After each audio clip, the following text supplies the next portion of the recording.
of the city's renaissance. Steeler fans don't need much encouragement to think Super Bowl, while their counterparts understand that major changes are needed.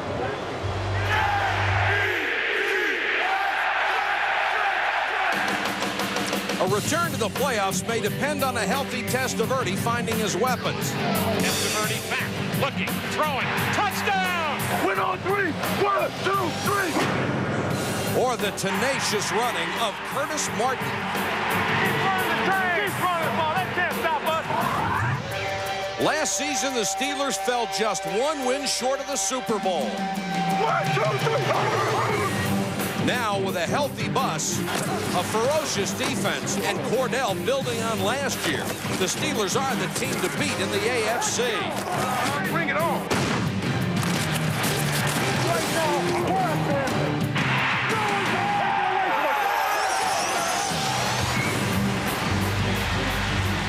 Good evening, everybody. I'm Mike Patrick. It's great to have you with us. The Jets made the playoffs last year in spite of a rushing defense that couldn't stop the run, in spite of an offense and a passing game where the dink and dunk were viewed as big plays. They expect both units to be a lot better this year. The Steelers haven't had to make many changes. They are already loaded for a Super Bowl run. If they stay healthy, if special teams get better, and that only leaves, Joe, one more major if. And that if is the name of Cordell Stewart. When I had a chance to sit with him yesterday, he didn't feel like he was a question. He felt like he was the answer. Mike Mularkey, their new offensive coordinator, simplified the offense last year. He really just put the ball back in the hands of Cordell Stewart. Rushed for over 500 yards, threw for over 3,000 yards, got himself a berth to the Pro Bowl. Cordell Stewart should be fine. As far as the Pittsburgh goes, they feel great about it. The Jets, on the other hand, Vinny Testaverde is not a problem. He just wants to be able to do something with the football. 200 yards passing, less than that in the first 13 games of the season. That's not good enough for the Jets to be a good football team. He's going to have to put the ball down the field. He and Paul Hackett, the offensive coordinator, are now on the same page and feel very comfortable. But, Paul, both of these quarterbacks have brand new toys to play with this year. And these two toys are game breakers, not only in the receiving game, but also in the return game. First of all, for the New York Jets, you got Santana Moss, who was their #1 draft choice a year ago. He didn't play but the last 5 games, but in those games, 3 times he returned the ball on punts for over 16 yards a carry. Antoine Randall L. for Pittsburgh. This guy is a converted quarterback, great quarterback all through college. He's only been a receiver for 2 weeks. They have thrown everything they could possibly throw at this young man, and he's accepted it.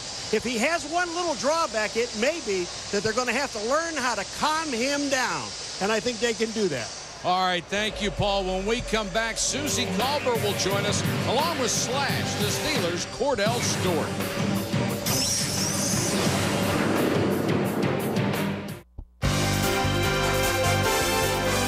ESPN welcomes you to the following presentation of the National Football League.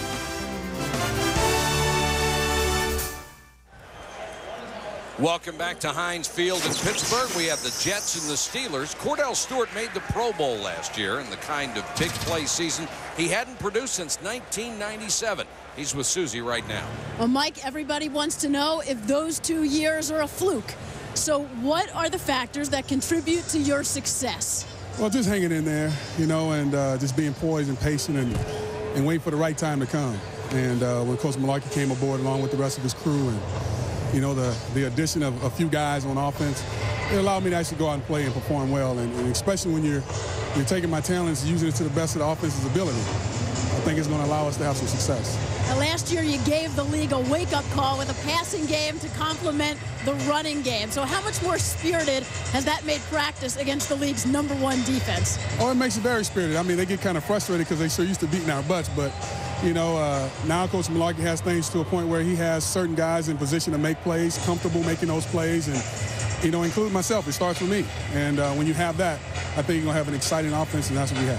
Yeah, everybody says you've got a smile on your face through the whole practice. What is it you want to work on tonight, your first action out? Well, just work on the little things, you know, my mechanics, getting the balls to the right guys, seeing the field, being poised, taking my time, getting back into the rhythm again, to the flow of the game, and just going out, just having fun and enjoying myself. It's another opportunity, and when you have an opportunity, it's an awesome chance.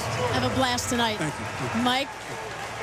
All right, Susie, thanks very much, and we hope you will enjoy Skycam tonight. You'll get some very unique looks behind the offenses. Another one of the little toys that we have to play with on Sunday Night Football. Speaking of toys, Herman Edwards now in his second year.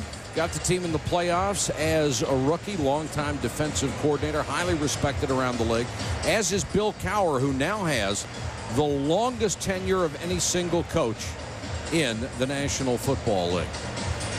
Chad Morton is deep with Lamont Jordan as the Jets will get the football. Morton averaged a little better than 20 yards a return a year ago. And Todd Peterson, the new man in the sights in the place-kicking job, kicks off for the Steelers. Morton from the 11.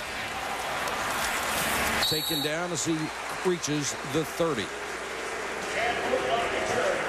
Been a tough offseason for the Jets and Vinny Testaverde. He had a benign tumor taken off his left foot. They were very afraid about it for quite a while. And then in training camp, he sprained the thumb on his throwing hand. He is playing with a sore thumb right now, but they expect he'll be just fine by the start of the regular season. He's got Richie Anderson and Curtis Martin with him in the backfield. 1st and 10 Jets.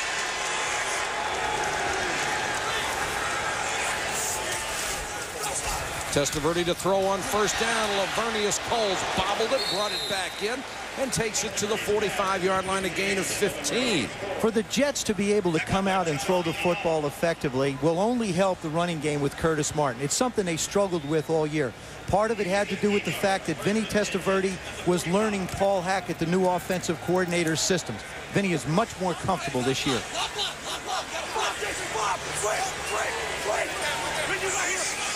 Curtis Martin in the eye. 8 yards deep, and he gets the toss. And that Steelers swarming run defense, Joey Porter is there first. It's so hard to run wide on this team because those linebackers can really haul. Well, when you got 8 men in the box, and that's the one thing that Curtis Martin was talking about. Look at the black shirts. Forget about the white shirts. Look at all the black shirts around Curtis Martin. Curtis Martin said this is the one thing that Santana Moss brings to their football team. He's the guy that can get deep, they can throw deep, and it's going to get defenses out of the 8-man front. Steelers had the top defense in the league a year ago, and they are primed to do it again. Testaverde back to throw. Lavernius Coles again up to midfield before he's pushed back.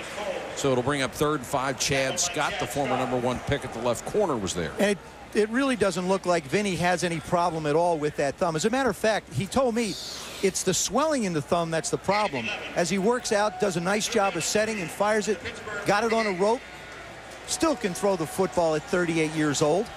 I think he'll be able. He's going to be like Warren Moon. You're looking at 43, 44, 45 years old. He'll still be able to play. You had to get his age out of him yesterday, didn't you? You had to get his age out of him. Just signed a new 5-year contract. It's incentive-laden, but he's got a chance to play for a long time for this club. The Jets have to burn a timeout on 3rd and 3. We'll be back to Pittsburgh in a moment. This ESPN NFL preseason special is brought to you by Coors Original Real Golden Beer, official sponsor of Guys Night Out. Downtown Pittsburgh is now the home to 6 Fortune 500 companies. A city that was known for its steel, iron, and glass production, now a center for technology and medicine. 3rd down, Jets on their opening possession. And Testaverde to throw for it. Richie Anderson in the flat, can't hold it. Knocked down by Chad Scott, and the Steelers defense holds. Boy, is this a super defense. I mean, they really are a joy to watch, the Pittsburgh Steelers on defense. They only, this whole football team, they have 21 out of 22 starters back, 10 of them on defense. Matt Turk is on to punt to Hank Poteet out of Pittsburgh. Panthers will use Heinz Field as their home, and the Steelers apparently had one too many players on the field on that kick. It's going to be 1st down for the Jets. How can you make this mistake? It's preseason, Paul. No. They have 12 men on the field. The guy never got off in time.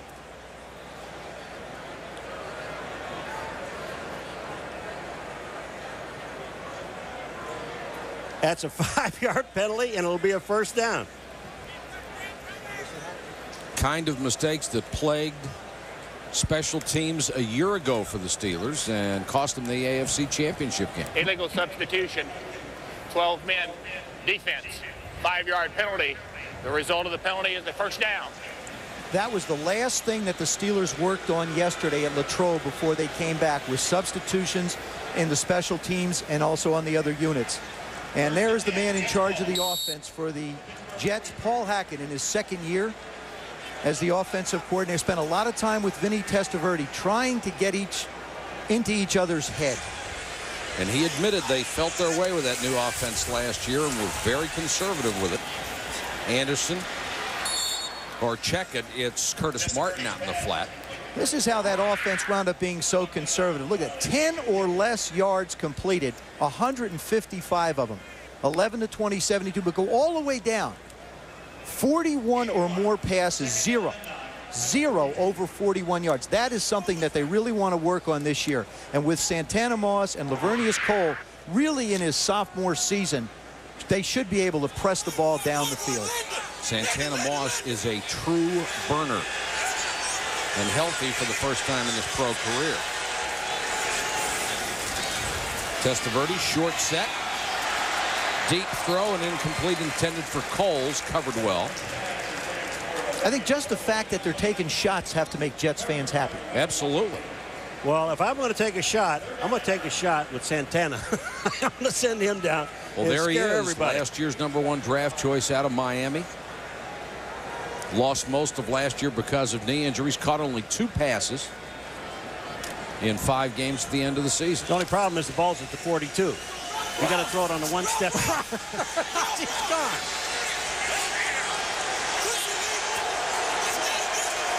Moss is flanked to the top of your screen. 4-man rush for the Steelers. Testaverde pumps a comeback, and Santana Moss makes the catch for a first down. But that's what speed can do for you. Everybody knows he's fast, so what they do is they play him off. We're going to show you from Skycam just what a defensive back is faced with. Look at the room he gets. Now, as he bursts off the field, as soon as the defensive back turns his hips, he's at a disadvantage. Santana does a nice job of planning, coming back to the sidelines, and Vinny puts it where the completion can be made. Lamont Jordan and Gerald Soule will check in. That's respect for speed and way too deep for Hank Poteet. Steelers show blitz and come with it. Jordan, the big tailback, down to the 28-yard line. You know, it was interesting watching that defense, Joe. We had the sky cam just on Santana. But the safety on that defense, as soon as that ball was snapped, he took off. I mean, he was gone to the middle of the field and waiting. What coaches like Coach Cower and Coach Herman Edwards, what they'll do is they'll tell their defensive guys the safeties have got to get as deep as the deepest receivers go. And as fast as those guys are, the safeties of the Steelers have to get a jump.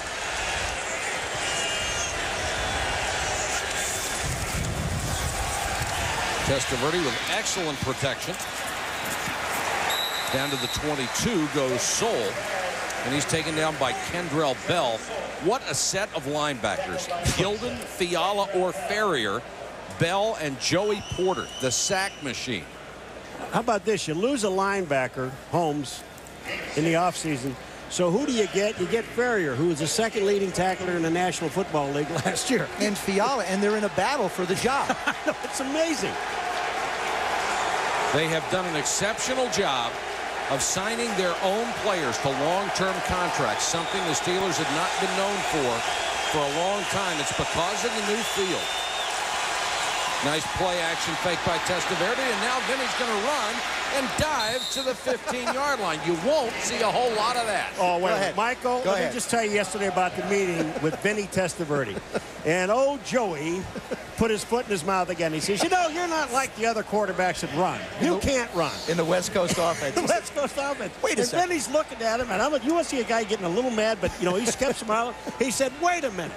I can run if I have to run. They don't pay me enough to run. I almost think that was for me, just to prove a point. You're right. I really do. Vinny was flying. 1st and 10 Jets. Jordan. And the Steelers just make it so tough to run. Casey Hampton, the nose tackle, was in on the stop.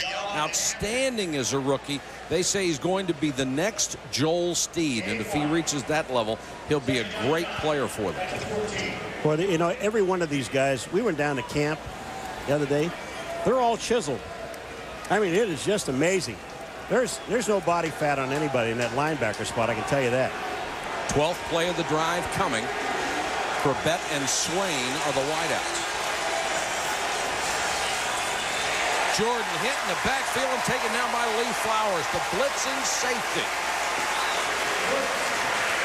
This Steeler defense last year, #1 in total yards allowed, #1 in rushing yards allowed, only 75 a game. They tied a franchise record and led the league with 55 sacks, and they only gave up 13 points a game. That was 3rd best in the NFL. That's to me is the amazing stat. They only gave up 13 points a game, and they were 3rd. That's remarkable. Some pretty good defenses around this league. Yeah, there are. 3rd and 14. 4-man rush. Screen to Martin. Got a good block. Made a great cut. Curtis Martin inside the 5-yard. Check it. Chad Morton inside the 5-yard line.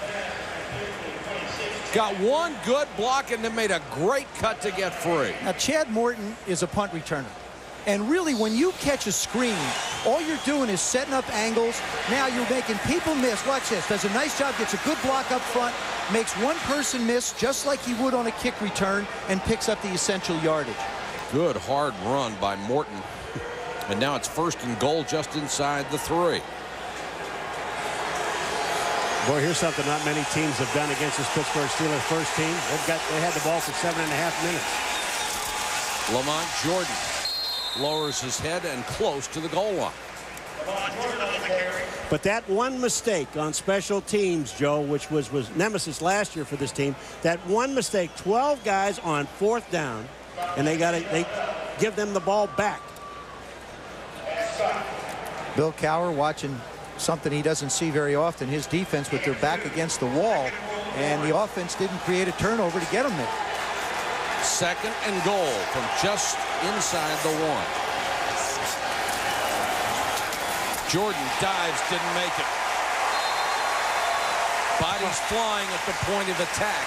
This is where you start to make a statement if you're the Jets. How tough are we? We know the Steelers are tough, but how tough are the Jets? If I'm Paul Hackett, I'm going to run this football at least 2 more times. Watch it. Lamont goes up and bang, right in the middle. You just get met right smack dab in the middle. Brent Alexander is the stopper. Alexander was in the backfield, got him from behind. 3rd and goal. You better throw that ball if you're going to get in. Tight formation. Jordan, touchdown. See, told you. He threw it right to him. Threw it right into his belly. So the Jets take advantage of the special team mistake by the Steelers that allowed this drive to stay alive. You know, I really like your point, Joe. Lamont Jordan, you take a look at the blocking up front, is to create a statement. Here we go. We are down here. Let's shove it down your throat. You don't have that many opportunities against this team. You better. It's a question of making a statement that your football team is tough enough to run the football against the best defense in football. Jordan, 5'10", 230, a tough inside runner, and John Hall for the point after. The Jets break on top with an impressive opening drive aided by a Steeler mistake. It's 7-0 New York Jets.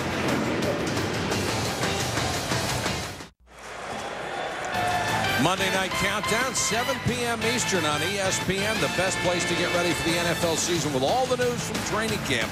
Then at 8 Eastern, the preseason continues. The Dolphins unveil the new running back, Ricky Williams, and the Bucs usher in the John Gruden era in Tampa Bay. We got a game Monday? Well, we're actually in Dusseldorf tomorrow. You didn't realize that? You didn't get the memo? There's a bar mitzvah in there somewhere, isn't there? Yeah. Monday, Thursday. This is great. Football, and then more football. We're going to be all done by the end of September. Yeah, we have one every 3 days, right? The Bus awaiting his first opportunity. The Bus feels so much better. Cordell, very comfortable, very confident after last year. John Hall to kick it away to Hank Poteet or Troy Edwards.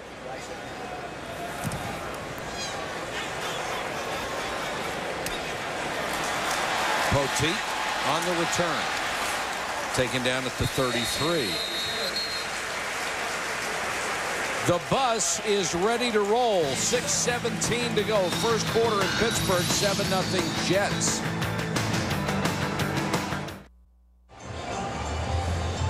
Welcome back to Pittsburgh, Pennsylvania, where venerable Three Rivers has been replaced by the new beautiful Heinz Field.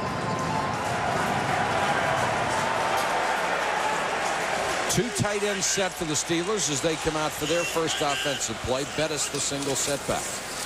And Jerome gets the ball and is hit straight up in the hole. James Darling for more on the bus.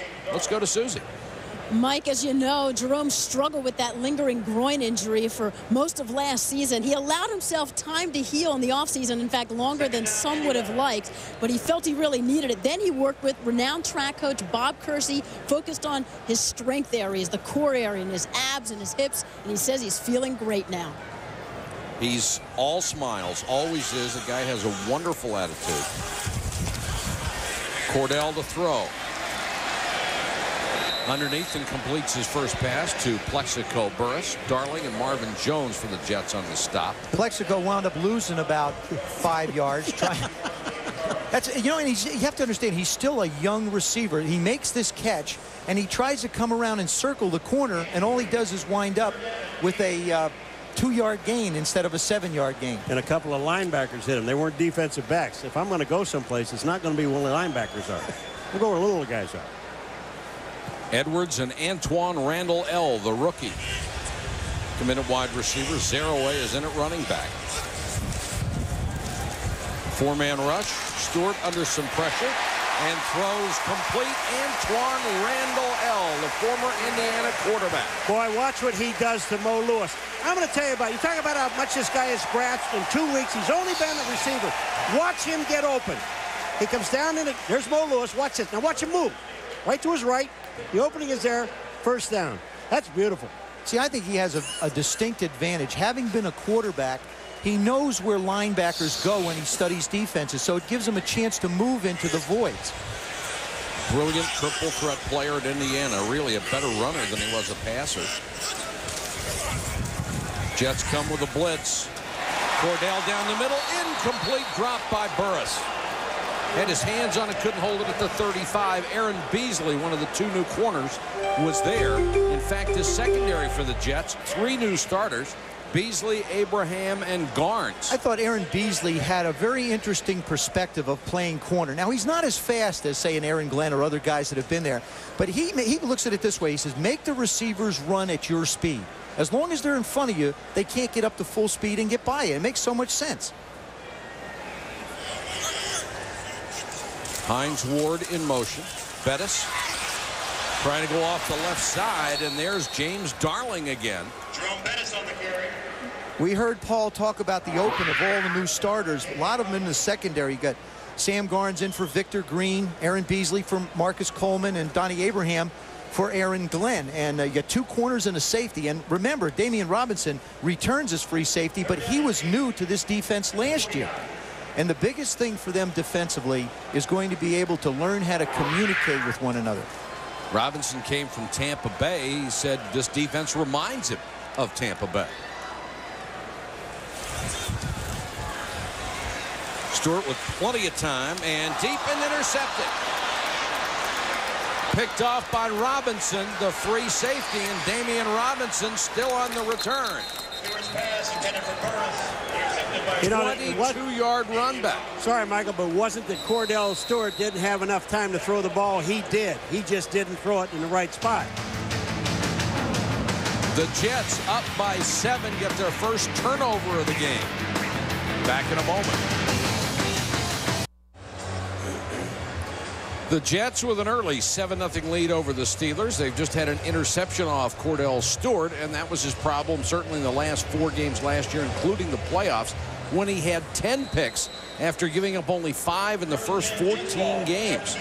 Something that had bedeviled him his entire career. Chad Pennington is the new Jets quarterback, the starter in waiting. And Jordan slashes his way to the 45. Kendrell Bell made the stop. Vinny Testaverde started a preseason game the way every quarterback and coach would love to have their starter work. Very crisp. First play of the game, nice quick post pattern. Next one, good turn pattern out to the right. Now you hit the crossing pattern, staying in the pocket, good protection. Didn't get the thumb hit. He'll get another week of rest at least on it and be feeling better. Well, that's pretty good. 6 for 8 for 61 yards. But the most impressive yes. one was that sprint for 7 yards, in spite of your evaluation of his scrambling ability. Joey Porter in on the stop. We're trying to do good by Vinny here, you know? And bad by Joey. What Paul Hackett tried to do in that first thing, I'm going to show you. These are grids. And what happens is you see he works down low on that side. He works there. Then the next one he does is he works up top over here. Then he'll want to try and slide it out to the right. And what they do is those are areas of the field where they'll try and get receivers and set up the defense. Jordan, nice cut to get outside and takes a hit, tries to extend the ball to get the first down and appears to have it at the 39. Good block by his fullback, Gerald Soule. I'll tell you what. Jordan makes an excellent move at the line of scrimmage because they were sending the linebackers, and watch his feet. Oh, look at it. Look at his feet. Watch this. Bing, back to the outside. That's perfect. He just has great feet right there. That's his ability to get the ball in his outside arm and get his feet moving, and he stretched for the first down. Last year he averaged 7.5 yards a carry when he gave Curtis Martin a breather. And incomplete, intended for Santana Moss. Couldn't hold it at the sideline. Slip coming out of his break.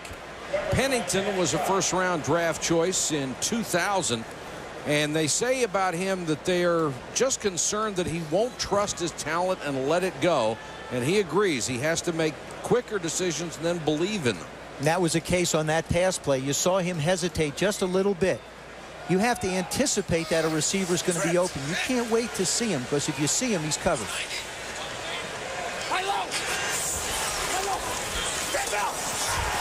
Pennington steps up and fires, complete. Santana Moss inside the 20. Lee Flowers had to make the stop, and Santana Moss is going to make an incredible difference in this offense. Do you know that Santana Moss was open from the time he left the line of scrimmage until he caught the ball? There wasn't anybody around him. Watch this. 83 is Santana Moss. He comes off the line of scrimmage. Watch this. He comes down in motion. Now what? There's nobody near him. Look at this. He's all by himself the whole way. That's incredible. The fastest guy in the field. Yeah, he's the fastest guy in the field. Cover him. Corey Bailey checks in as a wide receiver to match up with Swain. And Pennington under pressure. He's going to run. Slides in safely at the 15. Let's go down to Susie. Stop by Flower.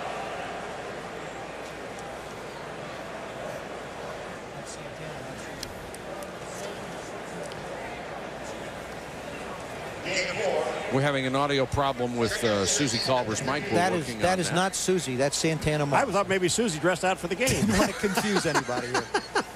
Ready to go, Susie. Catch a flat pass. He's so fast. Moss is so fast that you have to respect the speed. And you're right, Paul. As he's been running routes, there hasn't been anyone around him. And it was so frustrating for him a year ago when he was injured, separated from his teammates and couldn't contribute, and watched as the Jets struggled with their passing game. It's been all Jets first quarter. They lead it 7-0.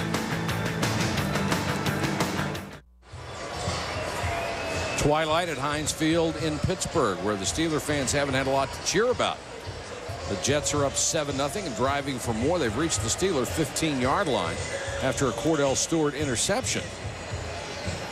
Herman Edwards very confident in his rebuilt defense, and with the addition of Santana Moss on offense, very confident with that unit as well. You know, with Curtis Martin back there, he's got to feel pretty comfortable also. Right now, Morton is the running back. Soule his blocking back. Pennington to throw. Morton in the flat. Nowhere to go. Dragged down to 15. Let's go to Susie. Mike, more on Santana Moss. The most frustrating thing, he says, about losing most of his rookie season to injury was the misconceptions that developed about what type of player he is and his work ethic. You know, he adds that knowing in his heart the kind of player he is, how hard he works, his up-tempo attitude, and people didn't get to see that. Instead, he could see expressions on people's faces that they doubted him. No doubters now. He's been the talk of training camp. Well, Susie, you always hear players talk about being separated from their teammates when they're injured. They really don't feel part of anything. Pennington, short set for Moss. Can't hold it. Santana Moss with the dive. Hank Poteet was right there. Well, I tell you, this throw was almost perfect. It hit Santana Moss on the hands. Look at Poteet. He's with him, trying to stay with him. Look at this. Look where the throw is. It's outside. Moss is the only guy that has a chance to get this ball. This is perfect touch. Poteet gets his arm in. You know, pretty good throw. Yeah, it was. I thought it was a great throw. John Hall will come in to try a 33-yarder. He was the hero late last season when he made a 53-yard game winner against the Raiders in the playoffs. And Hall knocks it right down the middle. So the Jets have taken advantage of two Steeler mistakes, one on special teams, the other an interception, and they lead by 10. This week on Sunday Night Baseball, Mike Piazza and the Mets visit Jim Edmonds and the Cardinals. John Miller and Joe Morgan will have all the action. Our coverage starts with baseball tonight at 7 Eastern. For more, log on to ESPN.com. And my Cardinals have been through so much. St. Louis this storm. St. Louis Cardinals. I was going to say your Cardinals, aren't they? That's right. You can call them St. Louis Cardinals or my Cardinals, either one. And you paid how much for them? Not enough. John Hall, a kick to Poteet and Edwards. Edwards from the 4.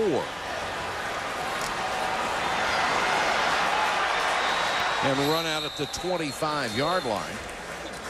John McGraw on special teams for the New York Jets. We have 14:04 to go. First half from Heinz Field. It's 10-0.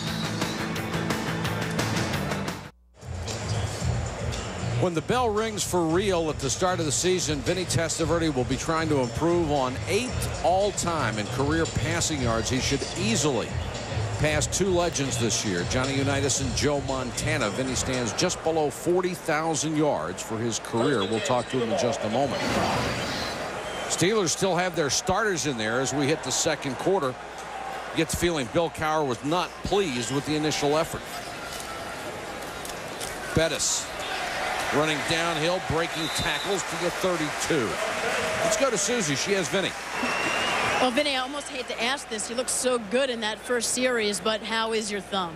The thumb is feeling good. You know, it's going to be sore for a couple more weeks, but I'm just going to have to deal with it. And, you know, it's just after 16 years, I'm still having fun out there, Susie. Well, after 16 years, you're still running pretty good, too, right? Well, you know, we were talking last night with Theismann, and he was giving me a hard time about how all these scrambling quarterbacks run in this West Coast offense. So I just had to show him I have a little gas left in my tank. All right, we'll finish up after this play. I knew it. I knew it. Joe, that was for you. It was personal. Bettis as they string it out. Let's go back to Susie. Well, there's no doubt that one of the most exciting aspects of camp this year has been the return of Santana Moss. You must love this addition. Yeah, he's such an exciting player, very explosive, and you know, early in the game I hit him on an out route and he made a great catch. And Chad a few minutes ago just hit him on an over route. He made a great catch and a run, and he just missed catching a go route for a touchdown. Timing's coming, and we're getting better, and I'm looking forward to working with him a lot. How long does it take you to hook up in terms of timing and rhythm with a receiver? Well, I feel real comfortable with the guys that are in there. You know, obviously I've worked with Wayne Lavernius for a couple of years now, and Santana's a new guy, and our timing has been great. Have a great season. Thank you, Susie. Mike? 3-man rush, Susie, and Antoine Randall L. takes the pass from Cordell Stewart. He's got the first down. We talked about how impressive Moss has been, Antoine Randall L. as well. Well, this guy, first of all, you're giving Cordell Stewart all the time in the world to throw the ball. And then you got Antoine Randall L. Look at the moves he's got. Great speed, great quickness, and tremendous hands. And the guy he ran it against was Ray Mickens, and that's his job. He's a slot covered guy, and he's got his own quicks.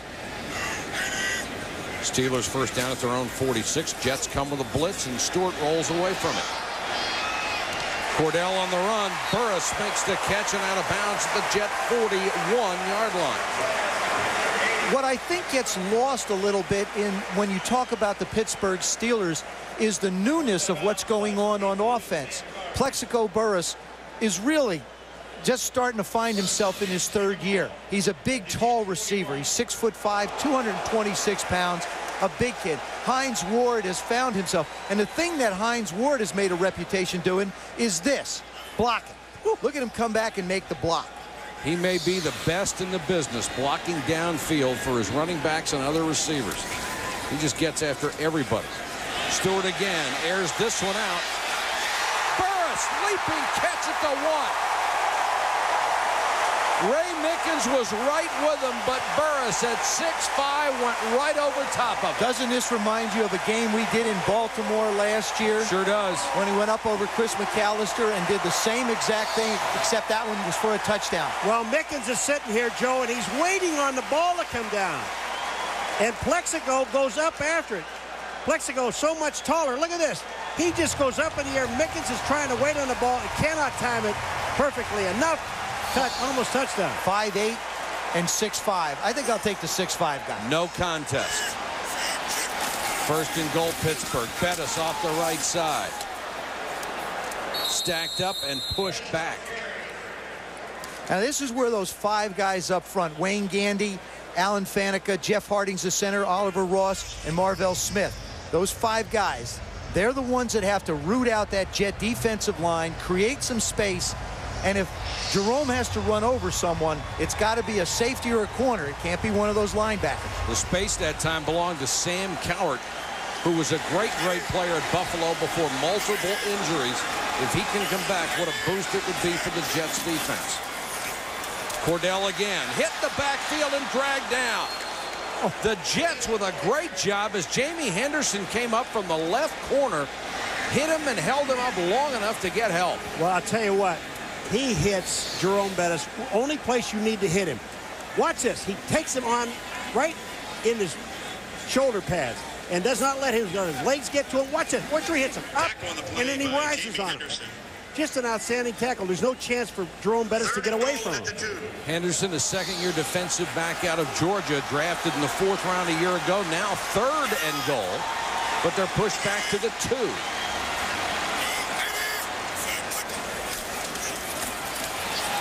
Bettis on the toss, and he won't get there. The Jets hold, and Mo Lewis was waiting for Bettis on the toss. But Damian Robinson is the guy that turns Jerome Bettis back to the inside. He's the free safety on that side. He comes upfield and makes sure Jerome Bettis goes into Mo Lewis. Watch here on your left. Number 22, you see him make him turn inside? Once he turns inside, he goes right into all the white shirts. You can say preseason doesn't count for a whole lot, but for that Jets defense to hold on 1st and goal from the 1 to stop that offensive line and to stop Jerome Bettis, it means an awful lot. Yes, it does. Todd Peterson, who replaces the highly criticized Chris Brown as the kicker, knocks through the field goal in a tremendous cheer because Brown had such a horrible year, especially at home for the Pittsburgh Steelers. Peterson converts his first opportunity.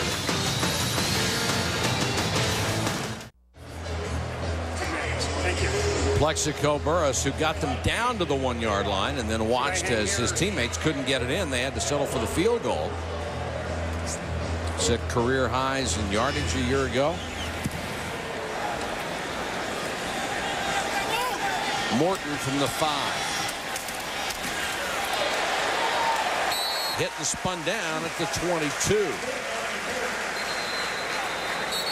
Pernell Griffin downfield to make the first hit for the Pittsburgh Steelers, and there's a flag down on the play. Face mask against Pittsburgh. 2 penalties. Jeff Triplett, our referee tonight.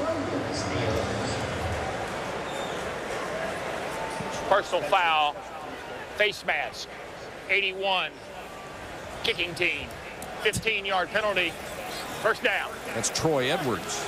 Well, Coach Spencer is a special teams coach, and he's new. And I'll get back to that in just a minute. He's new and he's not happy. 8:45 to go, first half.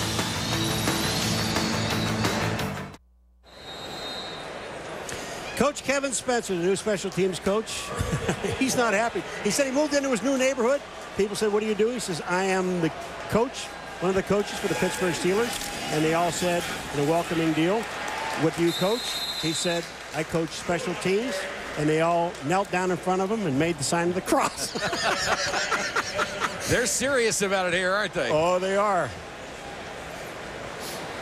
It was the first team in NFL history to allow 2 punt returns for a touchdown in the postseason. And that's the reason you have a new special teams coach. When they've had 2 critical, really, one critical penalty on special teams, one on the punt return. He had 12 guys in the field, and then a face mask. Pennington on the draw, Lamont Jordan plows ahead to about the 43-yard line.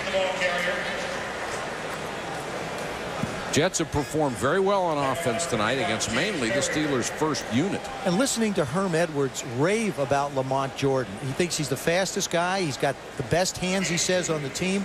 You mentioned it, Mike. Averaged 7.5 yards a carry last year, but just 1 touchdown. Only caught 7 and got 1 touchdown there. Probably will be a bigger part of the offense. He's a great changeup for Curtis Martin.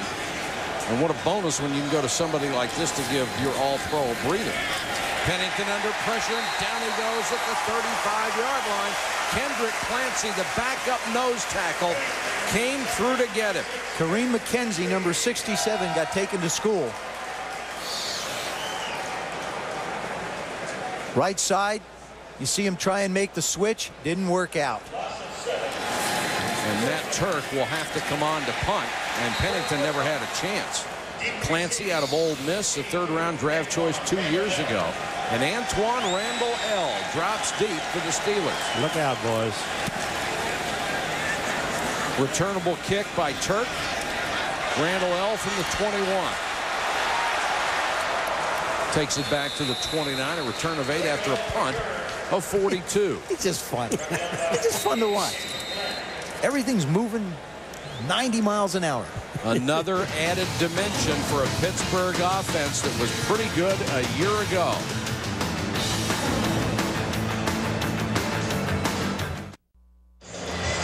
It's Monday Night Countdown at 7 p.m. Eastern on ESPN. It's the best place to get ready for the NFL season. All the news from training camp. Then at 8 Eastern, the preseason continues. The Dolphins unveil their new running back, Ricky Williams, and the Bucs usher in the John Gruden era in Tampa Bay. Steelers start from their own 29, and new quarterback Tommy Maddox throws out in the flat for the short completion to Troy Edwards. Let's go to Susie. Oh, with Jerome Bettis. Last season, the story was that lingering groin injury. So tell us how you're doing now. The groin injury is fine. And I took some abuse from some of the questions last year about the groin, especially one on Sunday night in Baltimore where you asked me. But it's fine. You know what? I took abuse, too, from the guys in the booth. Well, what did you do in the offseason to really prepare yourself? Well, what I did was I took my time and let it heal. I didn't want to work too hard early and risk it, flaring up again. So I took my time in the offseason. Maybe I took a little bit more time off than some people would have liked, but it worked out to the point where it's 100% now.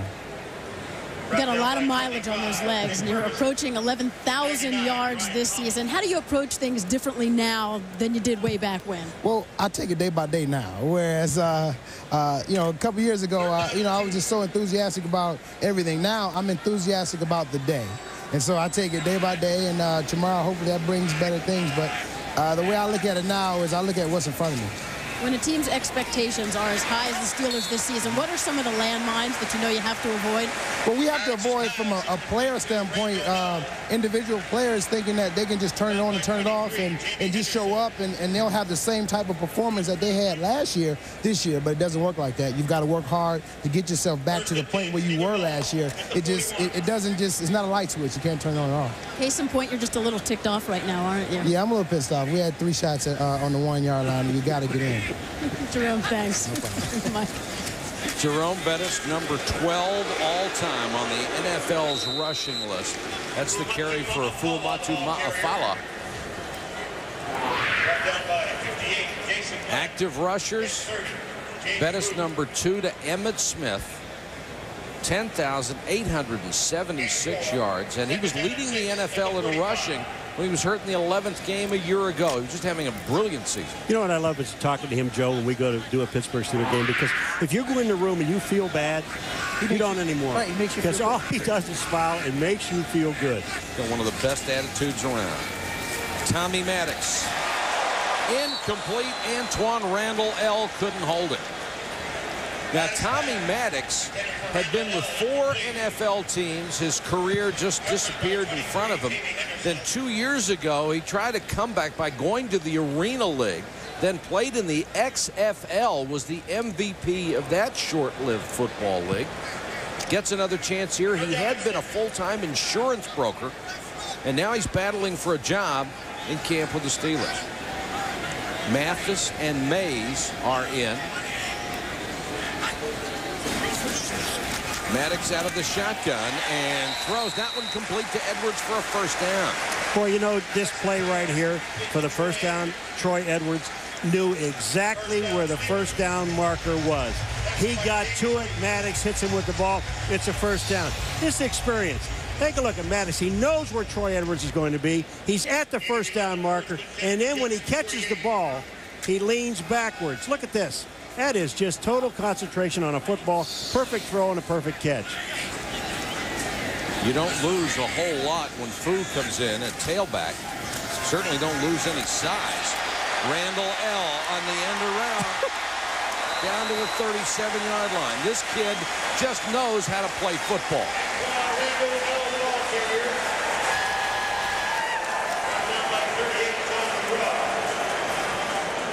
Randall L. just creates excitement. He comes in motion. You see him coming in motion. Then he takes it, and then when he gets here, he cuts and does an excellent job of reading the field. There he stays in motion. Nice fake. Now, turn it upfield, just like you would on a punt return. The guys that run so well treat the open field like they're punt returns. Steelers keep the drive alive, and Maddox on the naked boot in trouble, slips away, and now he's buried back at the 44-yard line. The sack for Josh Evans. Evans is one of those guys who has been in trouble with the league for substance abuse, but he really made this team and got a new contract. He had a chance in March to sign one before they knew he had a chance to be suspended again. Went to Herman Edwards and says, I've got to tell you the truth. I can't sign this deal now because I might be in trouble with the league. And Herman Edwards said that impressed him more than anything and was a reason that he became a Jet after his suspension was overturned. You don't find that kind of honesty in a lot of guys anymore. Maddox underneath and shaking loose of the ball. Vernon Hayes never had it. He had it just for a second. Well, Mason Glenn separated him from the ball. Well, this is absolutely perfect timing by Jason Glenn. I mean, you catch a ball and you can hit at the same time. It's incomplete, and you're just about knocked out. 3rd and 16. Zaraway and Bowers now come into the backfield, along with Maddox. Screen pass too high for Zaraway. The Jets defensed that very, very well. I think Tom Maddox just threw that one away. Now, there's a rule change in the league this year, which I think will help quarterbacks. On screens, it used to be that if you threw it into the ground, they call it intentional grounding, and I think it's a very good decision. Now, if you're a quarterback and you get that pressure and you throw it into the ground, it is no longer a penalty. It's just an incomplete pass. Let's help the quarterback some more. Yes, absolutely. That's right. It's that. Josh Miller to kick. Santana Moss waits at his 10. A lot of pressure on Miller. They got a piece of it. There's a flag down. The Jets have the football in Steeler territory at the 36-yard line. Brian Thomas, the #1 draft choice out of Alabama Birmingham, showed that blinding speed off the edge. Was he offside or was he held? He was held. Not good enough. Holding 54. Kicking team. That penalty is declined. 1st and 10. Jets. Thomas can fly. Number 99. Watch him come flying through. Right off the corner. Just a bump and go. Big guy, long hands, 6'4", extends out. Used to race running backs and everybody else in college and beat them. That was the big thing. They just couldn't believe how fast he was coming out of UAB. He did not go to a major school because of his grades, but he certainly made some major plays at Alabama Birmingham. Well, Mo Lewis told us yesterday, he says, you know, what am I supposed to do? Brian Thomas, he said, you don't expect a lot of me because I'm a #1 draft choice. He said, they only hired you for one deal. Get to the passer and also to the punter. So he got 2 things going for him. So don't worry about the run game. We'll take care of that. Another break for the Jets as they take over at the 35-yard line, and Pennington in trouble. Down he goes. Started by the blitz from the rookie Chris Hope, number 28, who came off the corner and forced Pennington to step up into the pressure.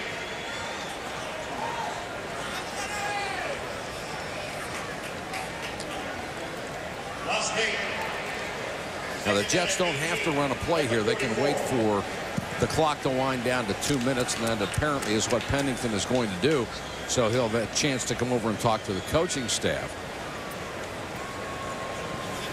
That play, if nothing else, pushed him out of field goal range for Herman Edwards' offense. We have reached the 2-minute warning. 10-3 Jets.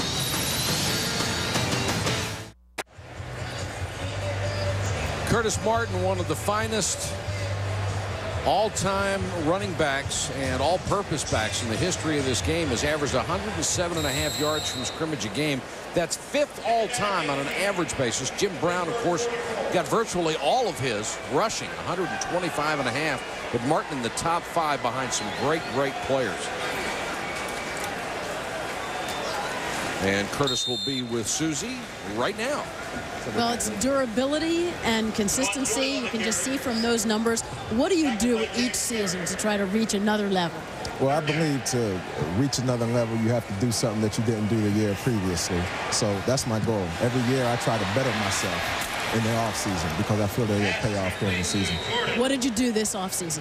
I did a lot of running stairs. I stayed up at our facility, and I told my training coach to break me every day. And every day he made sure he did that. Last season, you and your offensive line talked about the rushing title. You came up just 42 yards short. Now you lose 2/5 of that line. What are the goals for this season? Well, I mean, we still have our goals set high. I mean, we always want to lead the league in rushing. We lost someone, but we gained someone. So I feel that our line shouldn't miss a beat, and I don't feel that should either. One of the big issues with this offense last season was balance. Where do you think you guys stand now? This year, I feel we're more balanced. I feel our passing attack. I mean, we got Santana Moss in there, who's definitely helped stretch the field out, whereas teams can't play those 8- and 9-man fronts to stop the run. So I think with Santana Moss, Vernius Coles, and Wayne Quebec, I think they'll have a hard time just playing one aspect of the game. Is Moss the thing that maybe piques your interest the most this season? Yeah, he definitely is, because I think once he beats a few people deep, they're going to think twice before they try to stack all those men up in the box to stop the run. Curtis, thanks. Have a great season. Thank you. Mike? Thank you, Susie. And Moss's speed is going to help Curtis Martin in the rushing game. It's also going to help Wayne Quebec underneath. He's going to have a lot more room to maneuver. 4th and short. Jordan hitting the backfield and drilled. James Ferrier, who they picked up as an outside linebacker from the Jets. He'll move inside this year, battling with Fiala for a starting position, and got a big whack in there. Well, he's going for a starting job. He's the 2nd leading tackler in the National Football League a year ago. Look at this. Boy, you talk about hitting head up. Lamont Jordan had no chance of making a first down. I just would never want to be all year long 4th and short against the Pittsburgh Steelers. And Paul, you made a great point of him flowing, but Kendrick Clancy, number 96, the nose tackle, and Casey Hampton, who plays nose tackle as a starter, they're the guys that have to occupy the centers and the 2 guards that they can't get on the linebackers and allow these guys to make plays. They're the no-names that make this defense work for those all-pro linebackers. Now Maddox, as the Steelers take over on downs, is out in the flat to Terrence Mathis, who they picked up to play the slot. Coming up at the half, the Coors original halftime show. Chris Berman will be along. Bonds, of course, chasing his 600th home run. the Major League Baseball playoff playoff picture, and reports from NFL camps all over the country. Mathis makes another catch up to the Steeler 47. They will use a timeout. Bill Cowher talked really glowingly about the acquisition of Terrence Mathis. He said he is going to be such a great mentor for Randall L. because they want him to play the slot position, although he can play, as Paul pointed out, he can play a lot of positions. The slot is the one where they lost Bobby Shaw, who happened to wear the same number as Randall L. But they think Terrence Mathis is a guy that can really mentor him and help him an awful lot. This is what the young man has done tonight. Cordell fires one out in the flat to him. There you go. Now, just see the quickness out of the break. Does a nice job of adjusting. Here comes the reverse. As soon as you get the corner turn, make a plant, get upfield. And that's the kind of motor he has all the time. We sat down talking to him. His feet were moving. He almost got Joe sick. They were moving. His leg was moving. I put my hand on his knee. I said, stop. 45 total yards so far for the rookie from Indiana. Maddox with good time down the middle, complete again down to the 37-yard line. Mathis makes another catch, his third in a row, that for 16. One player you haven't seen from the Jets tonight, John Abraham, their all-star defensive end, is out for at least 10 days to 2 weeks with a ligament sprain.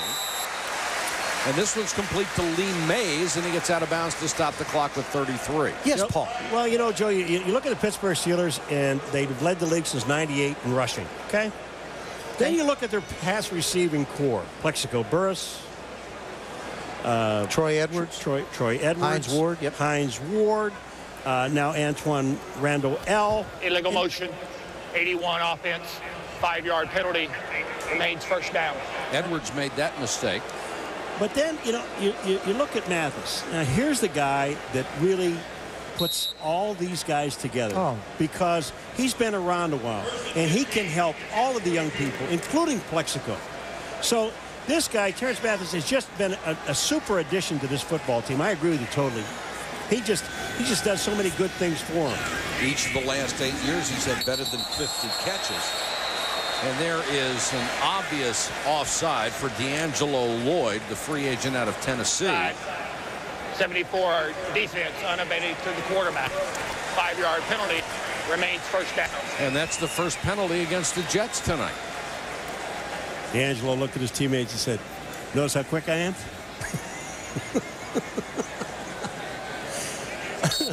Boy, he was right, too. He was 5 yards in the backfield before the ball was snapped. I'm telling you, that guy's fast.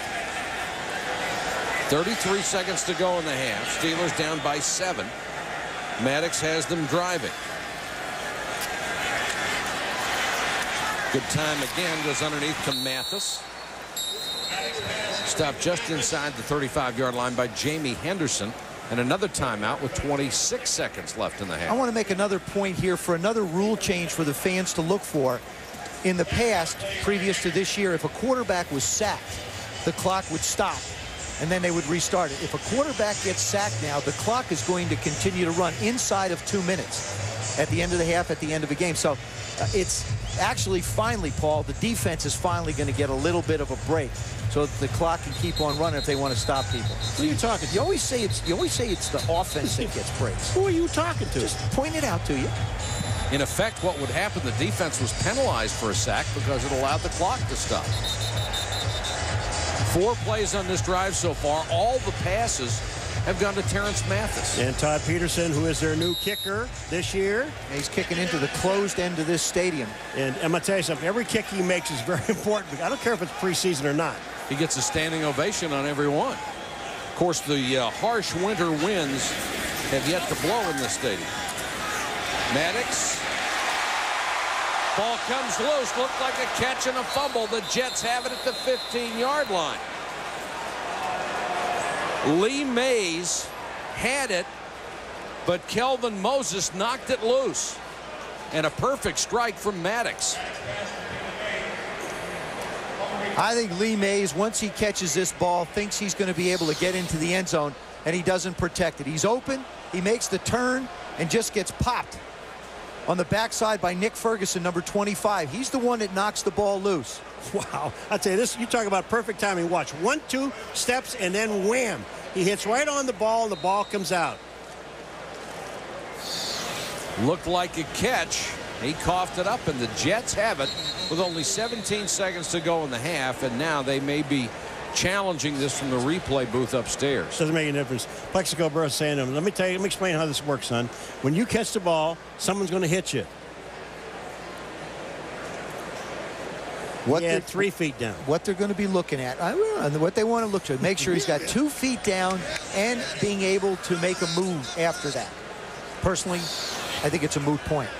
Catches the ball. He's got it. 1 foot. 1, 2 feet. 3. Get hit by the world. I don't have any problem with that. You get hit by Kevin Moses from the back and Nick Ferguson in the front, and the ball comes loose. Ball ruling on the field. So the ruling on the field is a catch and a fumble. They would need indisputable evidence to overturn it. The ball is into his chest. He takes 2 steps, and then he gets popped right there. When he gets popped there by Ferguson, the ball comes out. But I like it from a coaching perspective that Bill Cowher is challenging this.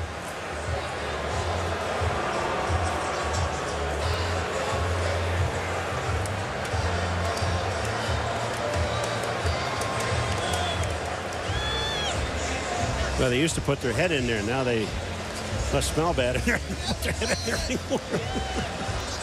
Where do you come up with this? I don't know, but they used to stick their head in. How do you know things like that? Well, do you go down there before the game and do things I don't know. like that? Somebody might have been in there eating a hot dog before he went in there. And researching things? Yeah. It's a catch. The way they describe the rule every time to us, you have to have both feet down, possession, and make a football move. Right. That is so unspecific, it means virtually anything. And if you want to turn it over, it means virtually nothing. Well, in this case, the football move is the next step after the 2 feet are down, I think. Makes the catch, right foot down, left foot down, starts to go forward, and then the ball comes flying out. He took another step, so that obviously would be a football move. After reviewing the play, the receiver got both feet down and turned, then was hit, causing a fumble. Therefore, the ruling on the field stands. They catch, fumble, recovered by New York Jets. 1st and 10. And a boo forthcoming.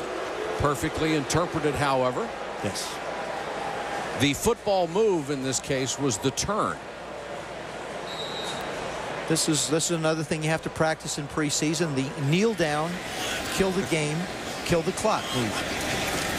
Well, especially with Herman Edwards on the sideline. A guy by the name of Joe Pisarcik tried that once. It didn't work.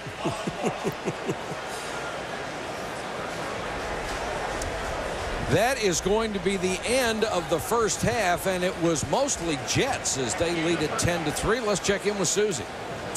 Well, Herm, how big is it for your team, especially defense, so many new faces, to be holding your own against a team with as much talent as the Steelers? Well, I think we had that mindset coming in. We knew that this is an outstanding football team, and, you know, we really talked about stopping the run. And I think we did a pretty good job of that. They busted one for about 6, Jerome, and obviously he's an outstanding back. But for the most part, we played pretty good on defense. I think offensively we did a nice job after the penalty to go down and score. So I just think that for the first half we played pretty good. You talk about stopping the run. How impressed were you with the goal line stand? Well, that's real impressive. After a big play like that, we kept our composure. We talked about that, keeping your composure and just playing one play at a time. And the defense did a great job of tackling Jerome and keeping him out of the end zone. Thanks, Coach. Thank you. And thank you, Susie. The score here in Pittsburgh is 10-3 Jets. Now let's join Chris Berman for the Coors original halftime show. All right, Michael, thank you very much. It is a pleasure to be with you again here at halftime as the Jets looking pretty good, leading 10-3 in Pittsburgh. Well, we saw Lee Mays cough up a football at the end of the half. I don't think Willie Mays coughed up many basket catches. And speaking of Willie Mays, this is what we call a segue in the business. Willie Mays, 660. Hank Aaron, 755. Babe Ruth, 714. Will they be joined by Barry Bonds? Fourth man to 600. Could we see history today in San Francisco? Barry Bonds getting ready before the game. Giants at home against the Chicago Cubs. But it was another guy that specializes in the long ball, Sammy Sayede Sosa. He took Livan Hernandez deep in the first inning for a 2-run shot, his 34th. So now all eyes on Barry Bonds against Matt Clement. And it's going to walk in the first inning. And so, the free pass. And then he walks again in the 4th inning. And then pitch to Barry. This is reminiscent of that Houston series, where this time they do. Bottom of the 6th, Clement whiffs him. Jeff Fassero surrenders what'll be a base hit as Steins can't make the play. It's a hit, but not home run number 600. Sosa homered twice as the Cubs beat the Giants 9-3. The hottest pennant race in the National League is certainly the Central. Lance Berkman, little pitch off Braden Looper up the middle. Craig Biggio scores from third for the Astros. Florida leads Houston 4-3. Jeff Bagwell with Berkman on first. Back, foul. 3 pitches later in the bottom of the 9th. Bagwell goes to right. Back it goes. Could it? Almost similar to that Red Sox-A's game last night. Marlins snapped the 4-game winning streak of the Astros 4-3. Meanwhile, Mike Hampton hasn't won in a month. Colorado trying to sweep the Cincinnati Reds in a 3-game series in Coors. Brady Clark flies to center field. Hampton give up only 1 run in 6 innings. Todd Highway to help. Little base hit. Juan Lucky Pierre scores. Brett Butler coming home. Jason LaRue, the catcher, collision, but he's out. Rockies lead at 2-1. Todd Good housekeeping zeal. Up the middle off Scott Williamson. Scores 2. Throw to third, gets away. Helton's going to score. 3 ribbies on the day for Zeal. Colorado wins it by the count of 10-3. So the big news is for St. Louis. If they can win, they would pick up a game on both the teams who are chasing him, Houston and Cincinnati. And the Cards are doing just that, leading 5-1 over the Expos. Bottom of the 5th inning, Pujols and Edmonds have each hit home runs. Braves beat the Diamondbacks 4-1 as Tom Glavine took a shutout into the 9th with 15th win. And John Smoltz, 40 saves in 114 games, the fastest to that mark. Previous fastest, Lee Smith, 117 games, 1993, St. Louis Cardinals. Well, some football news and good news for the Miami Dolphins. Jay Fiedler has had some hip surgery. He's not participated in training camp yet, but after he went up to see a specialist in Pittsburgh, cleared to practice in the afternoon for the Dolphins. Fiedler, understandably upbeat. He said if there is some soreness, I could work through it right now. It's not any soreness that's that can make a setback in my progress. So I still have some tightness in the muscles around the joint. Just got to keep loosening that up and work through everything. Yeah, sorry, that guy is certainly smart enough to understand the situation. Brad Johnson trying to impress his new head coach, John Gruden at Tampa. Gruden says, you know what? I like what I see thus far from Brad. You see explosive athletic ability. The guy can really run. He's got a quick, strong, accurate arm, and he's tough. And he's trying hard. He's trying to get acclimated to a new system, a new terminology. Gruden's with a little more freckles, looks like, under the Florida sun. But Patrick Ramsey signs a contract. Quarterback, #1 pick, Redskins. They're back from Tokyo and having a gay old time. Welcome to the NFL.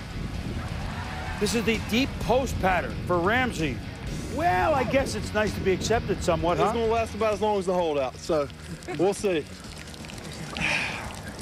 Woo!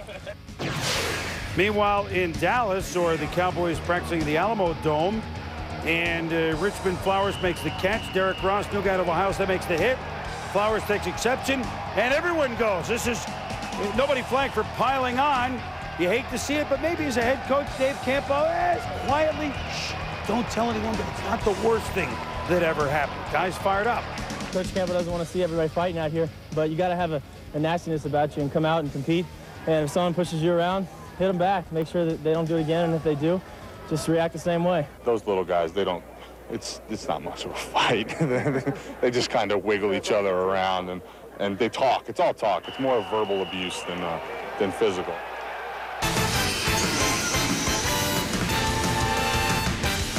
This halftime show is presented by Coors Original, Real Golden Beer, official sponsor of Guys Night Out. When we return, more baseball. Mariano returns for the Yankees. Would he help him nail it down? More highlights in a minute.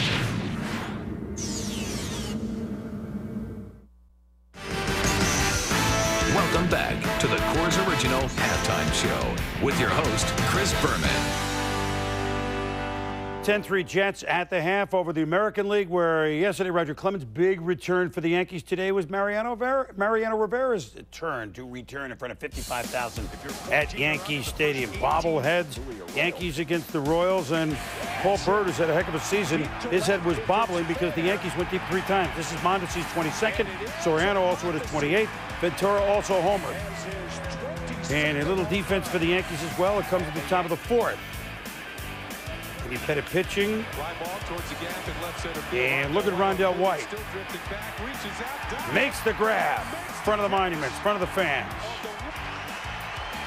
Mariano Rivera comes in, got the standing O, got the comebacker from Brett Remember the Maine, and helped the Yankees get the win. Yankees win at 6-3. Trying to pick up more ground on Boston, but it looks like Boston, they've turned it over the bullpen. Lowe stands to win his 16th as he outpitched Zito. Red Sox lead 4-1 over the A's in the 9th. Cliff Floyd just hit a solo homer. Tejada homered for Oakland. Angels and White Sox are 2-2. The Angels have been just a great story. Seeley and Parquet. Thomas has gone deep with his 19th home run of the Mariners. Lead the Blue Jays in Toronto 3-0. Edgar Martinez, boy, continues to hit well. He has 2 RBIs. Cordell Stewart, limited action, not great when he was in. The Jets lead at 10-3 at the half. More in a moment. Welcome back to Heinz Field in Pittsburgh, where the Jets have the halftime lead on the Pittsburgh Steelers, 10-3. Welcome back, everybody. Glad you could join us for our preseason special from Pittsburgh, Pennsylvania. You guys talked about 2 real playmakers at the beginning of this telecast, Santana Moss and Randall L., 2 guys who really lit it up in the first half. Antoine Randall L. This guy is. You love him already. Yeah, I just think he likes to pronounce his name. I do, too. I think he's going to be just sensational. He's going to help this football team win games because he's so explosive as a receiver. You've got to really respect him. And the other thing, his returning of punts. Man, he is exciting. Santana Moss. I feel the same way about him. His ability to be able to force defenses to get off the line of scrimmage is going to help him, obviously, as a receiver. But I really think Curtis Martin brought up a great point. They're going to have to respect his speed, and it'll force the safeties that come up and force runs, to play a little bit deeper and give him the opportunity to run the ball more effectively, because really the Jets have to run the ball to be an effective offense. Bill Cowher now in his 11th season. Herman Edwards in his 2nd. Both have very high hopes for the 2002 season.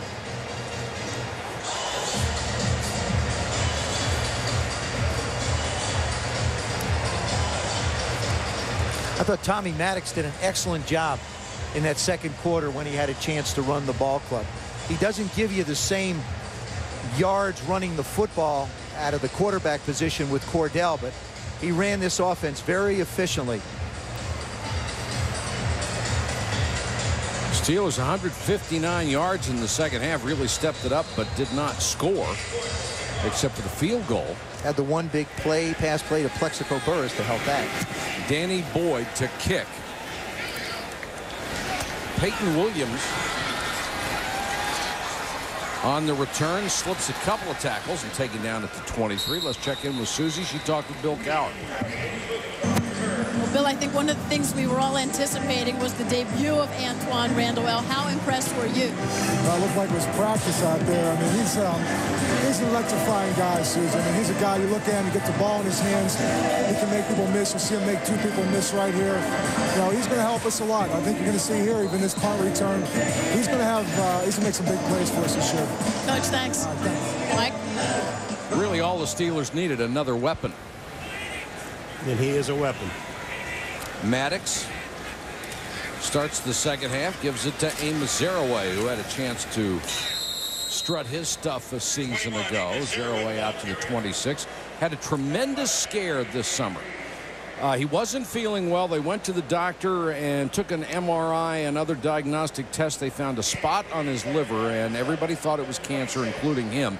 It turned out to be a benign cyst that they were able to get rid of, but for a while, Amos Zaraway thought not only his career but his life was in jeopardy. And he is from where? He is from West Virginia, the best running back in the history of that school, maybe the best player. Although Sam Huff might want to argue about that.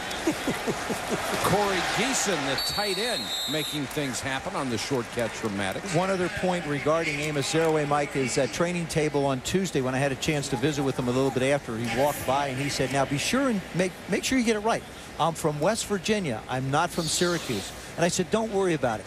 Mike Patrick is from West Virginia. It'll definitely get taken care of. Yes, it will. You're absolutely right. Nice job by Corey Geeson breaking a few tackles.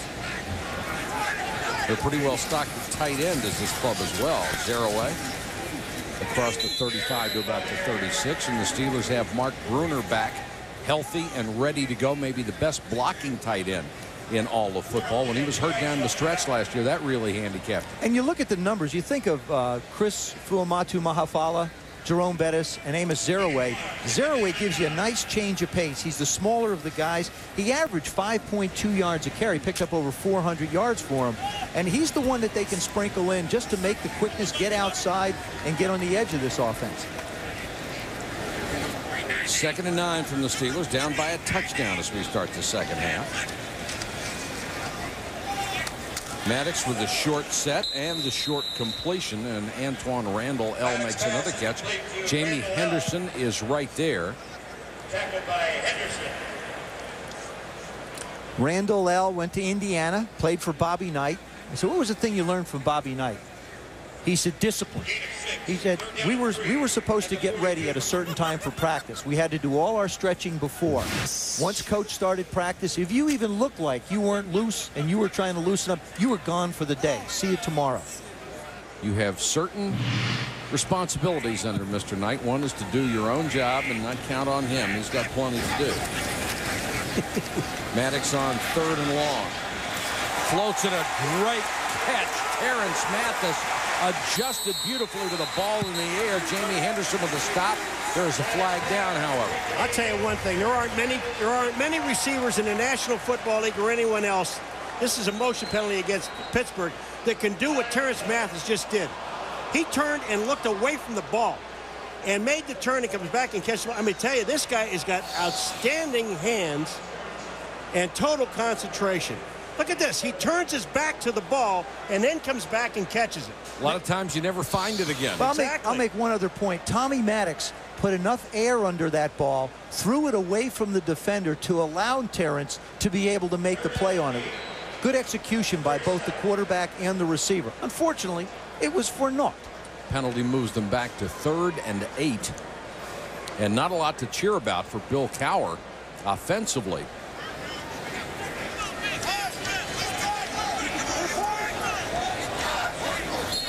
Jets jump and they'll blow the play dead. Oh, this is on the offense.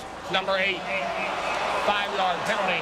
That's on Tommy Maddox. 3rd down. You know, I can really tell when it's on the offense. It's so easy. Look when the referee makes the call.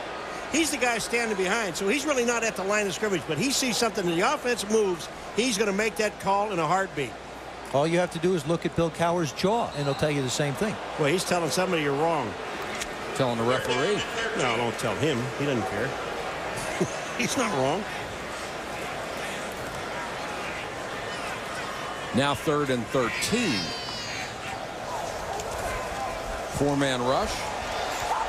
Maddox steps up, throws on the run. Once again, Mathis caught from behind, but not until he's inside the 20. James Roots had to chase him down. It's a gain of 49.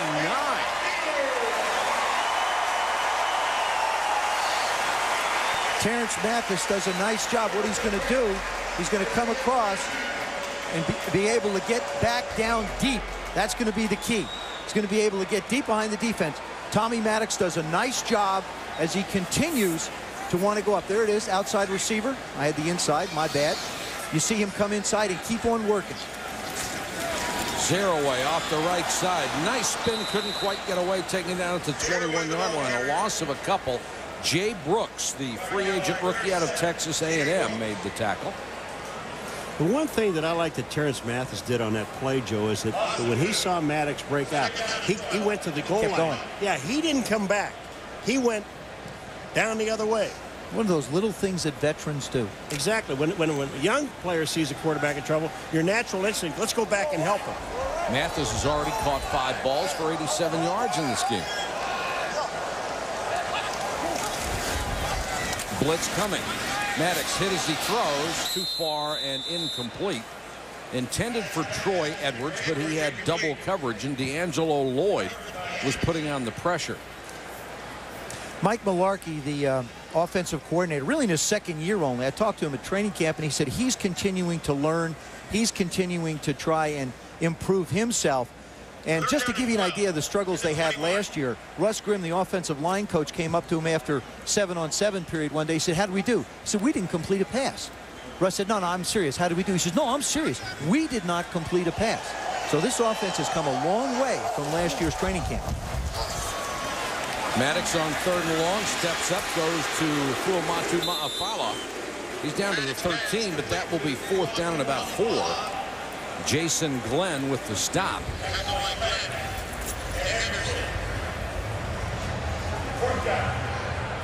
And Peterson will come in. These field goal attempts a year ago were problematic. The average NFL kicker made 76% of his attempts. Kickers at Heinz Field barely made better than 1 out of 2. That's why Chris Brown is gone. And Todd Peterson is here. He's already connected on 1 field goal. And he's hit 2 perfectly. Chris Brown lost 1 game when he missed 4 out of 5 here against Baltimore. Peterson is perfect so far.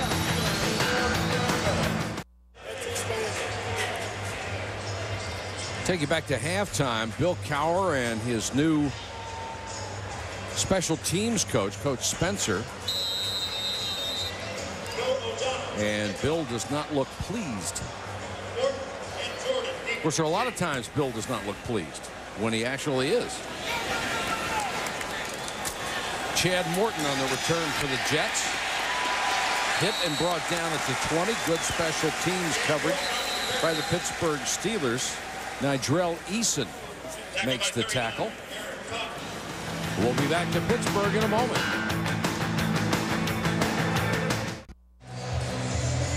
The strength of the Steeler defense has always been at linebacker, and last year was no different. Jason Gilden led the team in sacks. He had 12. The other linebackers were right there with him. Kendrell Bell had 9 and was the NFL Defensive Rookie of the Year. Joey Porter, who was then in his 3rd year, also had 9. They lost Earl Holmes, but have replaced him with Farrier, and John Fiala is fighting for a spot. And we'll have Kendrell Bell with Susie in just a moment. Jets start from their own 20. John Reese with a carry. Let's go to Susie. Oh, Kendrell, first of all, congratulations, Defensive Rookie of the Year. How heavy is that trophy? It's pretty heavy. It's about 50 pounds, yeah. How hard do you have to work to get to that point? Well, based on the sports writers, we had to work pretty hard. I mean, I had a nice season last year, but that's the past, you know. And I think my teammates and my coaching staff, all the support I got, you know, without those guys, I probably would have gotten anything this past season. Well, very modest, but when you're as dominant a player as you are, coordinators do what they can to keep you on the field all the time. Could you put in layman's terms for us some of the changes to the defense to make sure that you are in on every down? Okay, coaches, you know, they recognize I have a little speed and everything, and they want to move. They move Joy Porter in the inside because he's better in coverage right now than I am, and move me outside and try to use some of my speed on the edge, basically. What's your favorite part of the game? Of course, hitting. Come on, you know. Yeah, you know, I like hitting people. You know, I like to show people my talent, just run around. That's one of my greatest assets, my speed that I have, and just make plays. Something else to be commended for. How much does it mean to you to be working toward your degree? It's very important. I love school, and to get a degree, to accomplish something like that, You know, to have that, and whenever I go for a job, and no one can say that I can't get the job. I have all the tools and everything, but I don't have a degree, and I think it's very important. Congratulations again. Thank you. Mike? And Susie, Kendrell Bell was the first Steeler rookie to start at linebacker since Jack Lambert. That's pretty good company. That last play, a big 39-yard gain to Atavius Cash from Torrey Woodbury, the third Jets quarterback, who's another guy who has great running skills. And the Jets move it all the way to the Steeler 25. Reese, the new tailback, gets to the 21-yard line. Woodbury actually made this team as a free agent out of Winston-Salem State, not drafted. Made the club a year ago. And he's got Gus Orenstein and Kyle McCann behind him. Neither one of them are expected to play tonight. Well, we're talking to Santana Moss about him and everybody else. He said all three of our quarterbacks can throw the ball. He said, and Torrey Woodbury is no different. He can get the ball down the field. He's extremely athletic. Reese hit in the backfield and spun down. Kendrick Clancy and Barry Holloman, number 69, shot the gap. Holloman out of Oklahoma. When you ask coaches what they want to get out of preseason, a guy like Torrey Woodbury coming in and playing, for Herman Edwards, it's very important to see how he runs this offense.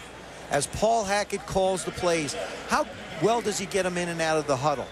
How good is his verbiage getting the play out? What's his play recognition like? What kind of composure does he have when the blitz is on? These are all things that now they'll have on film to be able to study him with. Not just him, but other teams. Bailey and Cash are the wide receivers. Cash dives and can't get it. It's covered well by LeVar Glover, who played his college ball at Cincinnati. It wouldn't make any difference because he stepped out of bounds down on the 2-yard line. Interesting that Chad Pennington didn't go longer in this game. I thought he might come out in the third quarter play. The only thing I can figure is that as the preseason moves on, they're going to give him more work in other games. Coaches have to figure out, it's the first preseason game. Let's see if we can get a look at certain people. You know they're not going to carry 5 quarterbacks. Right. So, and probably not 4. He'll get his time. Hall hit from 33. He'll try now from 40. And sneaks it inside the left upright. So John Hall 2 for 2, as is his counterpart Todd Peterson for the Pittsburgh Steelers.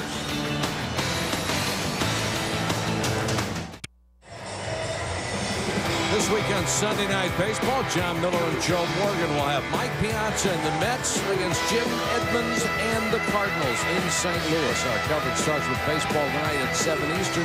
For more, log on to ESPN.com. Danny Boyd kicking. Williams and Mays are deep. Peyton Williams stutter stepping, and it cost him. Hit short of the 20 and dragged down by James Roots. Check it, Marcus Floyd on the tackle for the New York Jets special teams. Back in a moment. An important offseason acquisition for the Steelers. Charlie Batch. He got as a free agent from Detroit. The often injured starter for the Lions, who have gone in a different direction at quarterback. Batch floats that one out, and it's incomplete, intended for Vernon Haynes, tipped at the line of scrimmage. Let's go to Susie with Santana Moss. Santana, can you share with us your excitement, how it feels to be out here and to be healthy?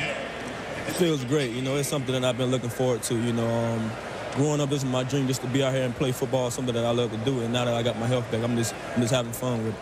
How frustrating was last season? It was a bit frustrating, you know what I mean? I just took it how it came and just tried to, you know, build myself up a little, get a little stronger. So it made me a little tougher, and it made me understand more about, you know, this game. Everybody talks about how smooth your stride is and getting in and out of your breaks. How long has it taken for you to get that feeling back? Well, I can say this summer, you know what I mean? I came into this summer very confident. You know, I went home, you know, court routes with court passes with Ken Dorsey, and then when I came back, I was still in my old self. This was one of the biggest plays of the game. Take us through. Yeah, you know, coach just told me to come in the zip formation and like find me a little hole inside the soft coverage, and I found the hole, and he threw it to me, and I tried to make something with it. Congratulations on being back. All right, thank you. I appreciate it. Mike. Thank you, Susie. The Steelers go to a 4-wide receiver set on 3rd and 4. Batch with time and completes it for a first down to Demetrius Brown. Charlie Batch is home. He grew up 10 minutes from here. He said his biggest problem is going to be tickets. And the thing is, the reason why he came here was because he felt like if he understands that Cordell Stewart is the quarterback, and if he wants to sit, he wants to be at a place where he has a 1-year contract. If he gets a chance to go somewhere, great, but he wants to be in a winning situation. He hasn't been for all his years in football, professional football. And now he's here in Pittsburgh, and he's tickled with him. Bill Cowher wanted him because he just didn't have any veteran playing time behind him. Tommy Maddox had only thrown 9 passes last year, so there's a comfort level having someone that started in this league. And Bill Cowher said the only reason that Charlie Batch is really, they don't know if they're going to be able to count on him as a second guy or not, because late getting in here. Yeah. And it just took him a long time to get here, but Charlie is very comfortable here. I'll tell you, Tommy Maddox looks good. Boy, he does. I mean, he looks very good. He's finally in his 5th year. He came out of school way too early, and now he's matured into a pretty darn good quarterback. Batch on the run, a little short toss will get the first down for the Steelers to Lindsey Jackson. Tommy Maddox had a very productive ball game, 12 for 16, 147 yards. Did a good job in the 2-minute drill. Threw the ball down the field well. It's a guy that Dan Reeves was enamored with during his playing career. Had him with Denver, had him with the Giants, had him again with the Falcons. It just never worked. What a mistake it was for him to come out as a sophomore. The only other one that came out was Todd Marinovich, and, you know, that didn't turn out too well either. Well, he just isn't a football player. I mean, he wasn't a quarterback. I think, to me, that was a favor that somebody did for somebody by taking him where the Raiders did. Tommy Maddox, as we talked about, doesn't run around as much as Cordell Stewart, but sits in the pocket very well. Now he does a nice job of stepping up. That was the big play by Terrence Mathis. Again, scrambles around, making plays. You know, most of his plays went to Mathis. You know, that's how smart he is. You just don't think it's only been 5 years. You feel like Tommy Maddox has been around this game a lot longer time. Took that first down away from the Steelers because Lindsey Jackson had 1 foot out of bounds, so they say it was incomplete. Now they're going to challenge it. If you got a flag, you might as well throw it. You know what I mean? That's his second challenge. And last. I believe the first one was called from the booth, so he'll still have one left. That's right. You were inside 2 minutes.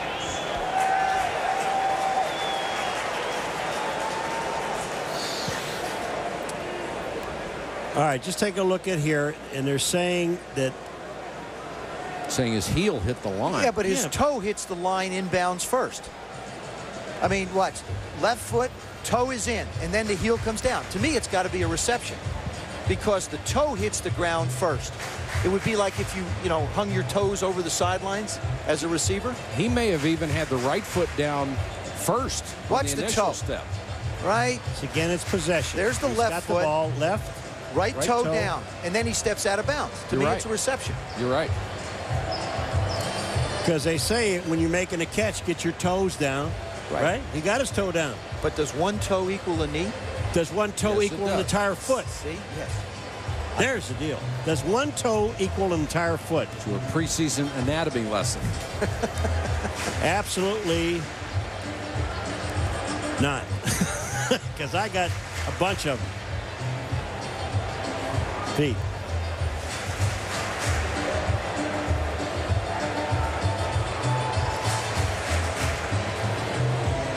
Now Herman Edwards trying to argue his case, and that's not going to do you any good. In Pittsburgh, instead of the wave, they do a polka.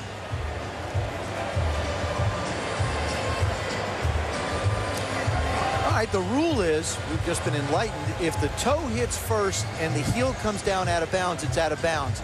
I don't understand that. I do. I said one toe does not equal an entire foot. It's got to be entire. But because if you're tapping your toes at the sideline, Joe, your heels are already in. How about if you're up on your toes before you fall out? I guess not. That's right. If you tap your toes, your heels are in bounds already. If on this case here, the toe went down and the heel was out of bounds. Take a look at his right leg. But you can see the left leg is down, the toe is down, but the heel comes out of bounds. Right. Okay. Then it should be the play should stand, and Bill's going to lose a timeout. Exactly. I never understood one toe making a whole foot. But if your I don't either now. Your shoulder hits the ground, if your rear end hits the ground, if your knee hits the ground, you're in. To me, it's a catch.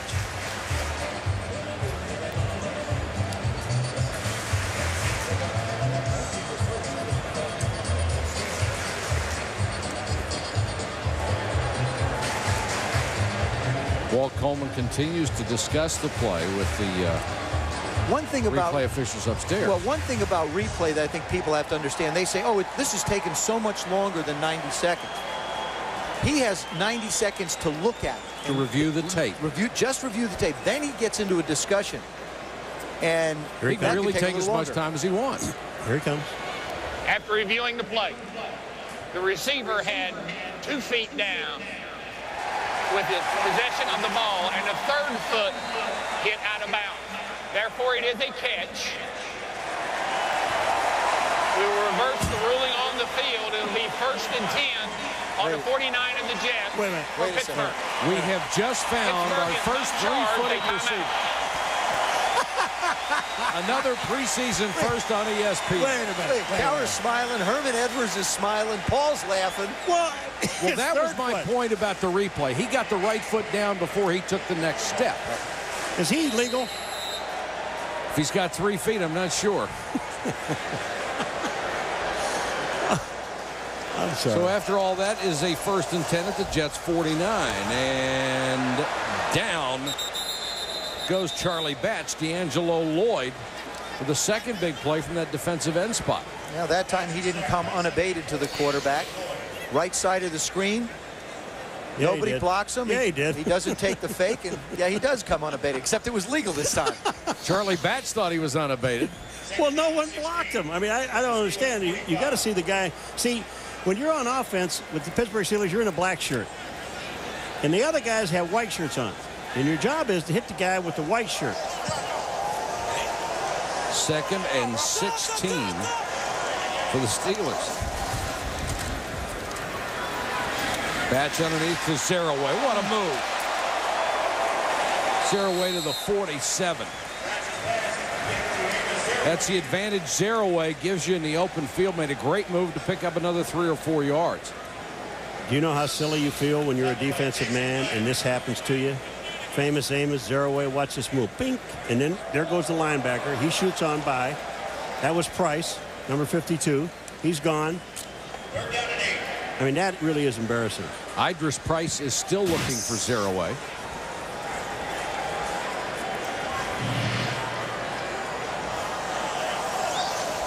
Third and long. Jets may have jumped. They went with the blitz. Batch too high. And off the hands of Mays. Mike, I'll tell you what. We got a rules change this year, Joe, and it's a neutral zone, and it looked like the right-hand side of the defense was in that neutral zone, and the flag wasn't thrown. It happens. Jamie Henderson certainly got an early jump, but no flag, and Miller will come on to punt, and Matt Farmer gets his first opportunity. First-year player from the Air Force Academy.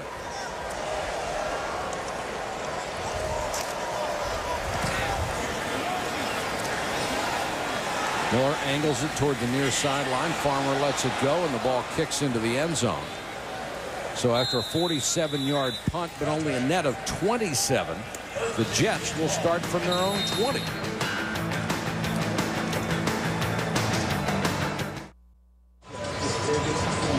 Primanti Brothers is Pittsburgh's most famous sandwich shop. They've been making their popular cheesesteak for over 60 years, a restaurant that's been showcased in TV shows and commercials. They do not have any sushi. Steak sandwiches or is sticks. the deal. Or sticks to eat them. No chopsticks. Well, it'd be hard to eat that sandwich with chopsticks. There's one of them to go. This guy just ate his finger. Woodbury and the Jets take over at the 20.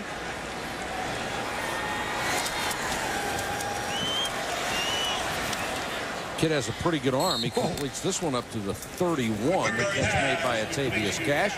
Let's check in with Susie. Well, Mike, didn't it seem for the longest time that the Steeler team was constantly being torn apart by free agency? Well, finally, it looks like they're going to keep the structure around for a while. In an unprecedented commitment to a championship, the team signed 24 key players in the past 16 months, locking up the entire defensive front seven and the cornerbacks for the next 5 years or more. Only 2 players enter this season in the final year of their contract, Wayne Gandy and Lee Flowers. Guys, that's scary.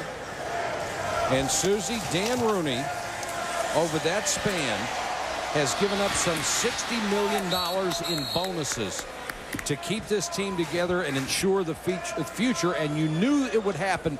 He has said all along, if you give me a new stadium, I'll have the money to be competitive. They got Heinz Field, and he has been signing checks just as fast as he can write them. Michael, to be precise, $64 million in bonuses. In bonuses. You got that kind of money when you played, didn't you? Yeah, right. And the field, when they talk about building a new stadium, this is quite a stadium. We were talking about, reminds you a little bit of Denver Stadium. All the new venues looking so great. And this is the newest. This is Reese again on the draw play. Across the 45 to about the 46. So, of course, they played in Three Rivers forever. And they have built a new baseball stadium, built a new football stadium. They are side by side across the river from downtown Pittsburgh. Michael, there is where the problem is with field goal kickers. You see that open end down there? Now, in Giant Stadium, we used to open the doors so people get whacked. But when you look at that open end, that's where all the wind comes from. And in November and December, you're going to have to kick into that. It's tough.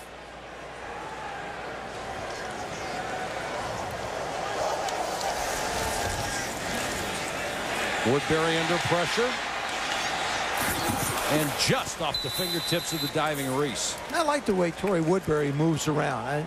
He feels like, it looks like he has a comfortable grasp of this offense. And we talked about last year the struggles that Vinny Testaverde had and Paul Hackett. Communication, 2 minutes, timeouts at the wrong time.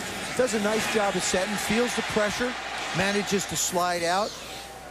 Clark Higgins couldn't quite get to him. What kind of a transition is he facing coming out of Winston-Salem State? I think it depends on the individual. People talk about small college players versus major college players. I think it just depends on the mental makeup of the individual. And I don't think this game is too big for him. Marlon Jackson is in at running back for the first time. Now Woodbury flushed out of the pocket again. And he has the first down at the Steeler 43. There's a young man who just showed you a whole lot of speed and agility and moving in the right direction. This guy, as soon as he saw the rush comes, he goes. And that's what a quarterback is supposed to do. Be decisive. Well, and Vinny's got that great speed too, Vinny Testaverde, which he showed us. You don't have to bring that up again. On that note, we tell you it's the end of the third quarter, and the Jets are leading the Steelers 13-6.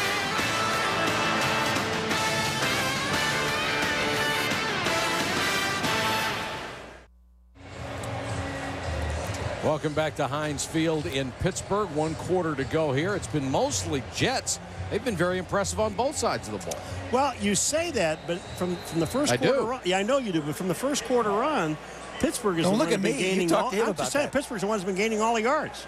Yeah, but what was very important, and that's the thing I think Herm Edwards is looking at, is his first offense did an excellent job of capitalizing after the penalty, moving the football, getting it in the end zone. And that's really what you're looking for. You want to see how efficient your first team is. And for example, how many guys can make this ball club? We talked about a lot of different changes on the defensive side. They're pretty set. Players are going to make these teams, both of these ball clubs, probably on special teams. That's where you're going to be able to impress the coach. As far as the quarterback position goes, Torrey Woodbury's competing with Gus Ornstein, as you mentioned, Mike, and Kyle McCann. Looks like he's going to get a chance to play a little bit. The other guys maybe later on in the preseason. Last pass was intended for the rookie Chris Baker. Woodbury completes this one, so let's go down to Susie. She's got the great linebacker Mo Lewis with her. Well, Mo, so many new faces on the defense. How did you guys gel, do you think, in your first action? I think we did pretty good. We went out there and stopped the run, which was the main thing that we tried to do today. Going out there playing together as a unit and stopping the run. Last year, you have to go through a new system. Now this year, 6 new faces. You can see, we show you, I mean, the whole list of guys. How long does it take to develop a chemistry? I think that's why the preseason, you know, why we have the preseason, so that we can all gel together. By the time we get through the 4th preseason game, we should be ready to go.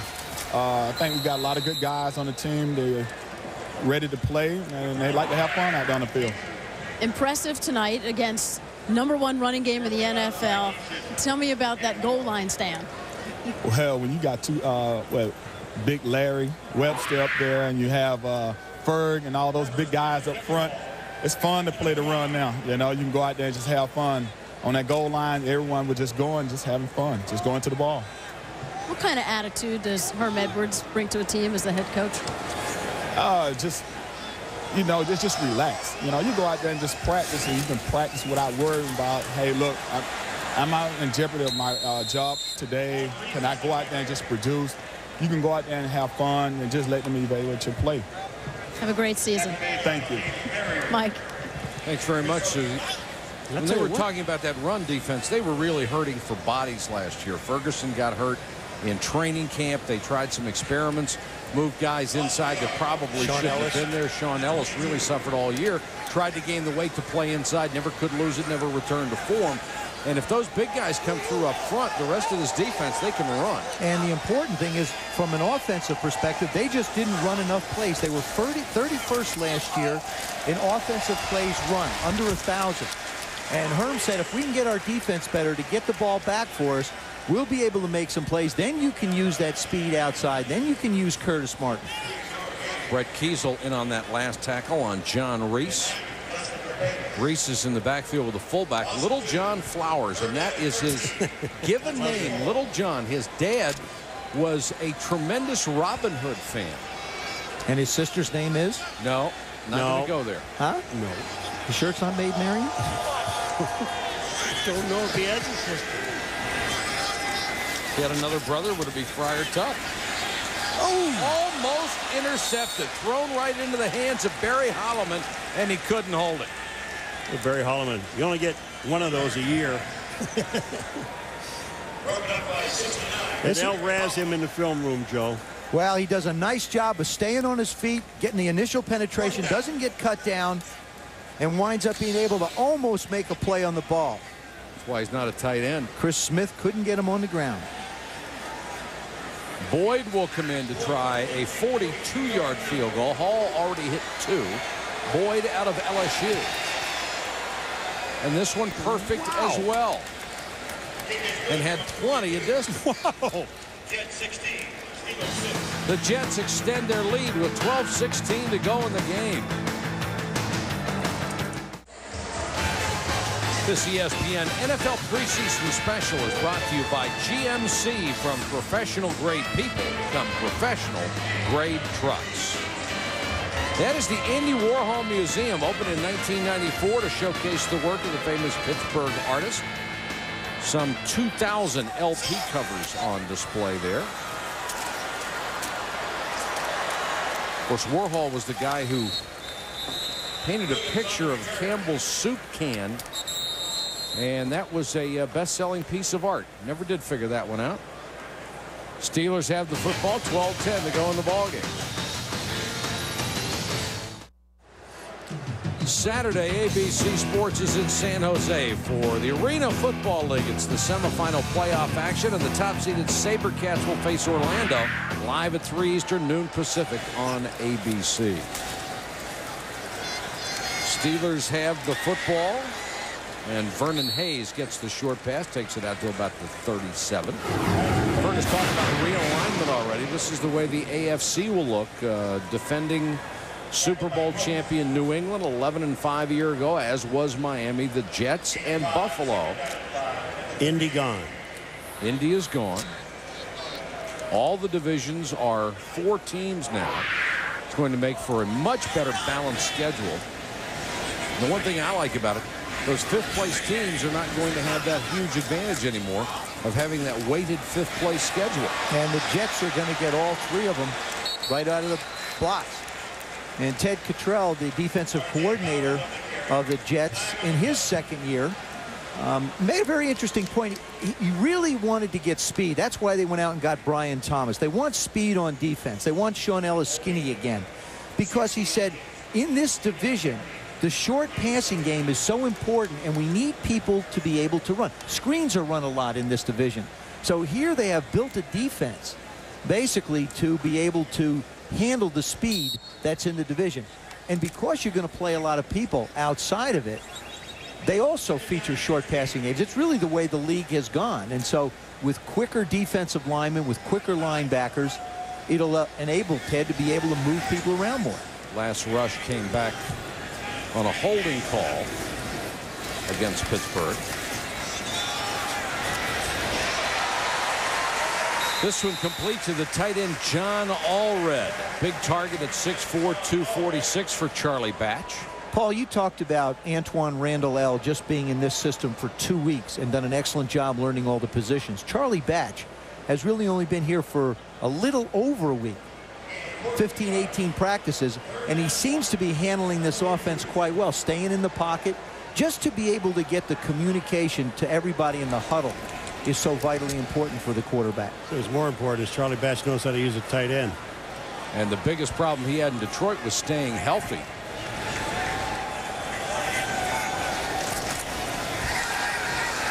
Batch, a little play action, goes out in the flat to Vernon Haynes. Of course, you bring up Detroit, Mike. Marty Morningwig and Matt Millen, the president and coach up there, decided to close practices. I don't know what's so special, or I'm curious to see what's so special. Nothing last year. I mean, that's what I'm saying. They really must have something to unveil this year because they're not letting anybody see it. What would your guess be? Surprises? Be a personal foul against the Steelers. This one will come back. After the play was over, personal foul, unnecessary roughness, number 68 offense. By a rule, since the offense had made the line to gain, it will still be a first down. That's one of the rule changes this year. Kedrick Vincent was the guilty party after the play was dead. So they got the first down. They'll lose the yardage, but still have the first down. You see 68 coming late now. Coaches, offensive line coaches, would teach their linemen, they call that chipping. Keep anybody away from the runner. Well, you can't do that anymore. If you hit somebody late, it's going to be a 15-yard penalty. Let's go to Susie. She's with Cordell and Randall L. Well, there's actually a different name rather than just Cordell and Randall L. What was it you just referred to? Well, I called him Mini-Me. He kind of smiles and gets shy about it sometimes. But, you know, since everybody making a big story about it, you know, and he's doing some good things coming from the quarterback position now to wide receiver. So, you know, I gave him the Mini-Me name, and I don't know if he bought into it yet.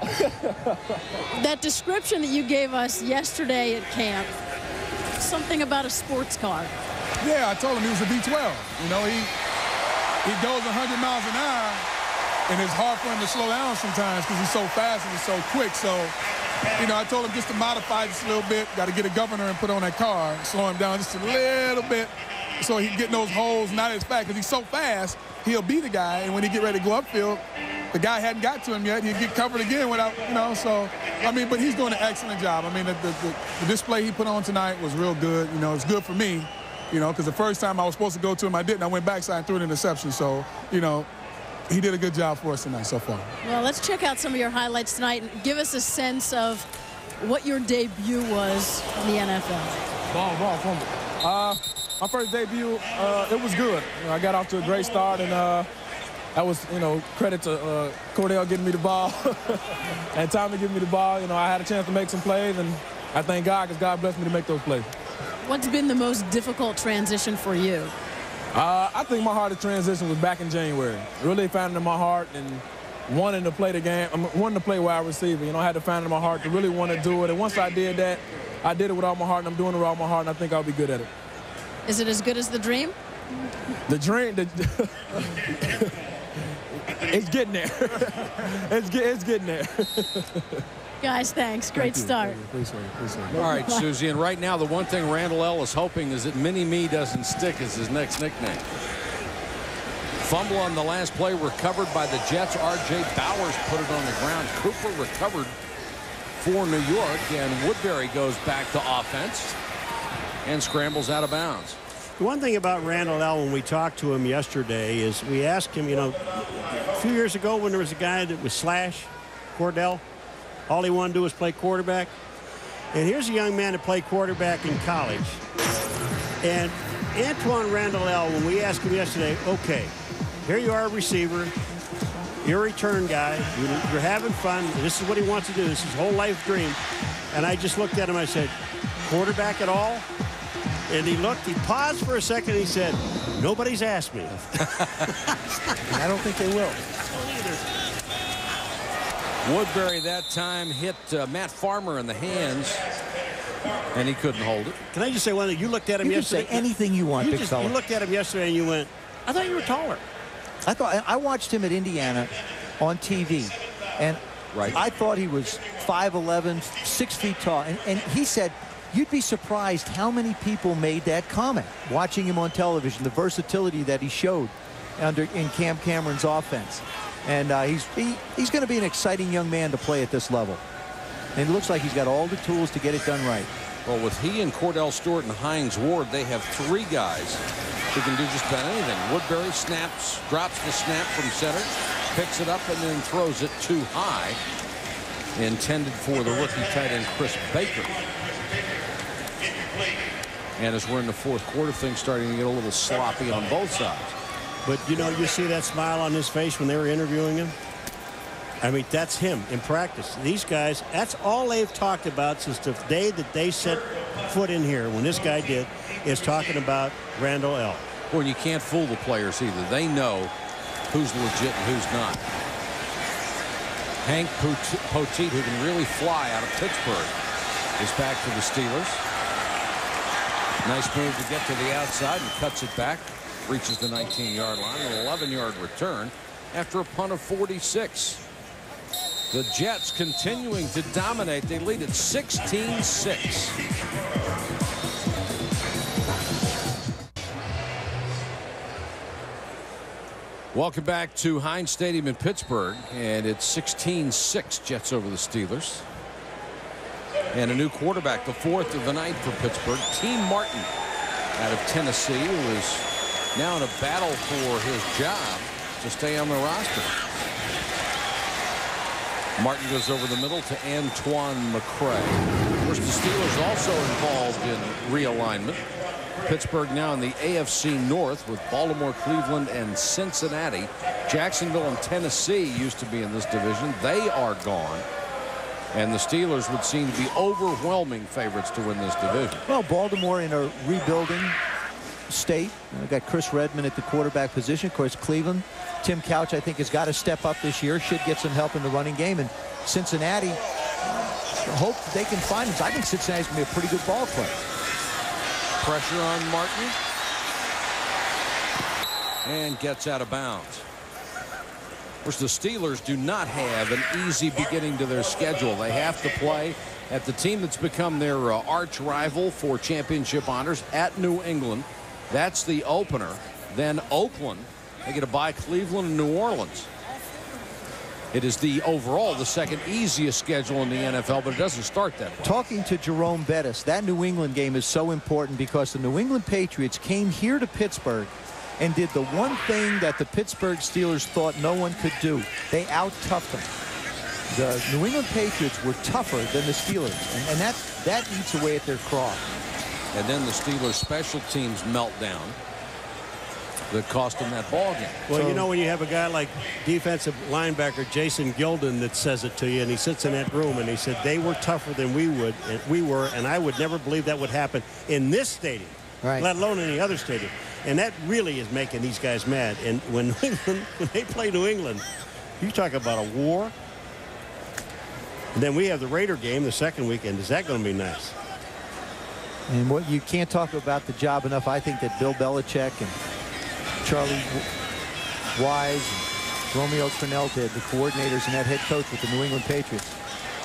C. Martin over the middle, and that one is dropped by the tight end John already. He was hit hard by Jamie Henderson just as the ball got there. Well, that wasn't necessarily dropped. That was getting hammered. I would tell you, that's hard to catch a ball when the guys are whacking you in the arms. T. Martin's been busy. He played for the Rhine Fire over in the World League and had a little bit of time off, flew right in here to camp. And did he play too much as a quarterback? I mean, his arm? I think you can get tired. I don't think now necessarily, but as the season goes on, if he was to play, yeah, I think it would be too tiring. Miller, a beauty. And drives Farmer all the way back inside the 20 before it goes out of bounds.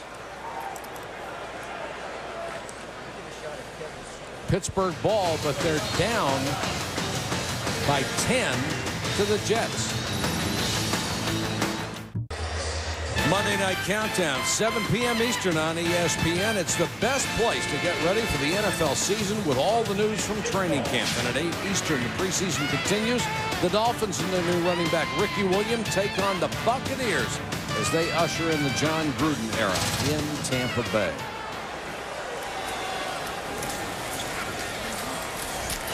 The Jets come out running with Marlon Jackson out of Saginaw Valley State, a free agent.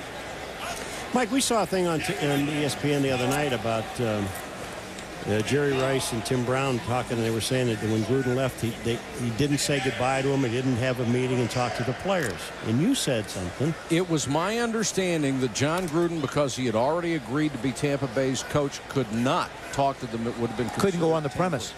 Would have been considered tampering under NFL rules, which seems a little harsh, but that's the way it is.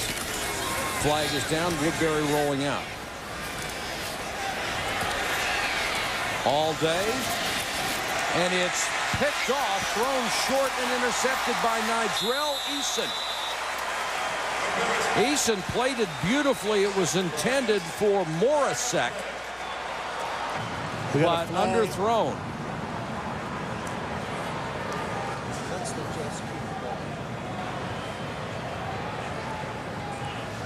Checking the penalty flag.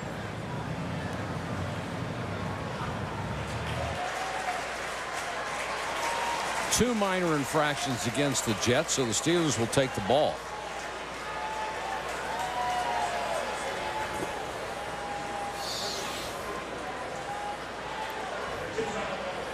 Nigel Eason out of Arizona State.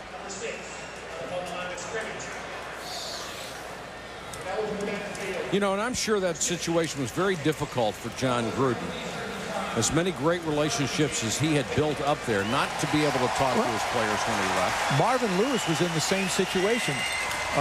He had to go back over to Baltimore to his dentist while they were in camp, and his dentist is right next. He could hear the players on the other side of the fence and couldn't go over and say anything. They're afraid that somebody's going to say something, and they wind up tampering. Sure, because recruiting is part of free agency now, and if you go in and talk to somebody else's players, even though you were their head coach 5 minutes ago, it can be considered tampering. Let's go to Susie. With Plexico Burress, the team's leading receiver last season. So what do you do to take it to the next level? Well, I'm pretty much thankful for the whole team. Well, all we want to do is come out here and focus on Sunday. You know, I don't think anybody really worried about any individual stats, and we just come out and play, and we just come out and play as a team. How do you utilize playing against the NFL's best defense every single day? It's tough. I mean, every day in training camp, the defense over there yipping and yapping and telling us how good they are. But in the long run, all it's going to do in the long run is just make both of us better. You know, everybody's out there competing every day. It's high, everybody's sore, but all it's going to do is just make us better. Last season, you, together with Hines Ward, accomplished something no other Steelers receivers ever did, both reaching 1,000 yards. How significant to be so young and to be in the Steelers record books? Well, me and Hines, you know, that was the last season. Me and Hines trying to put it behind us and move on to a 2002 season, a new season, and just try to go out and improve our game more and just become better players. How gratifying for a team that's been known for the run so long, finally be putting up some numbers in the passing game.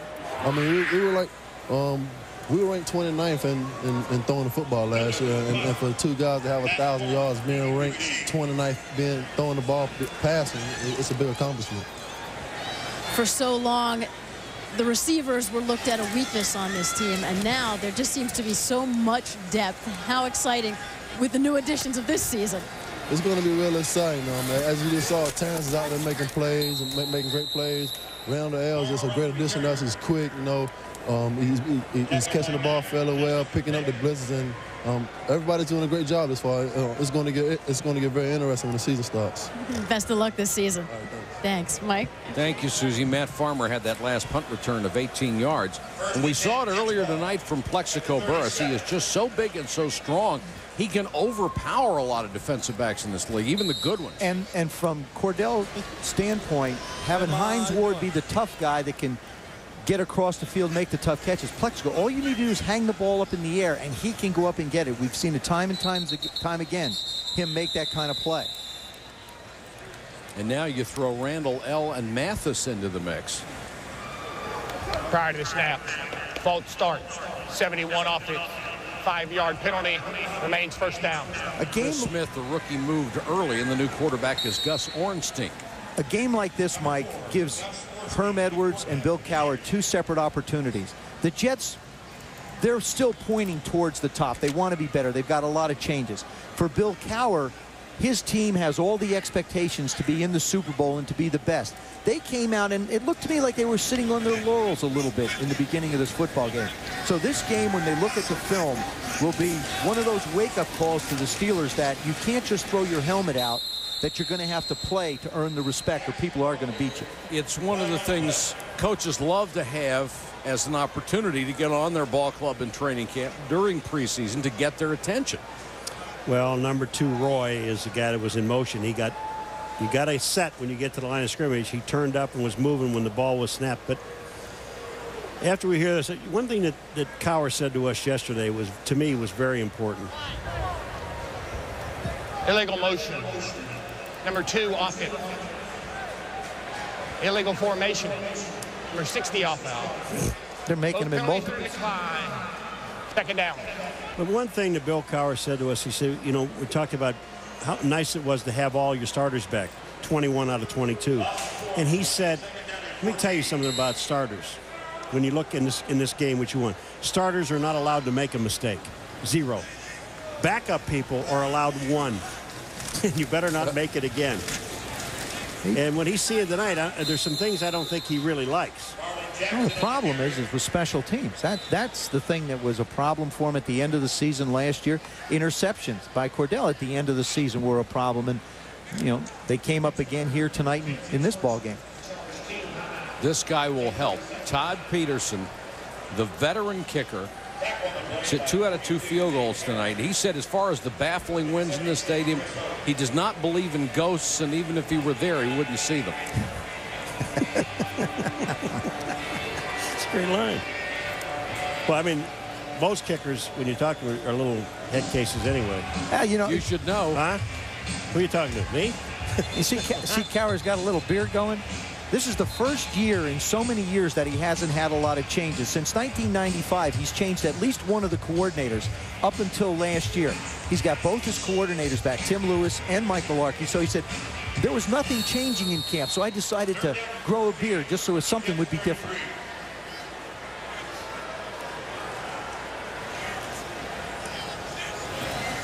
Takes a lot of whiskers to cover that chin. I can tell you that. And the scowl. What was his nickname when he played? Face.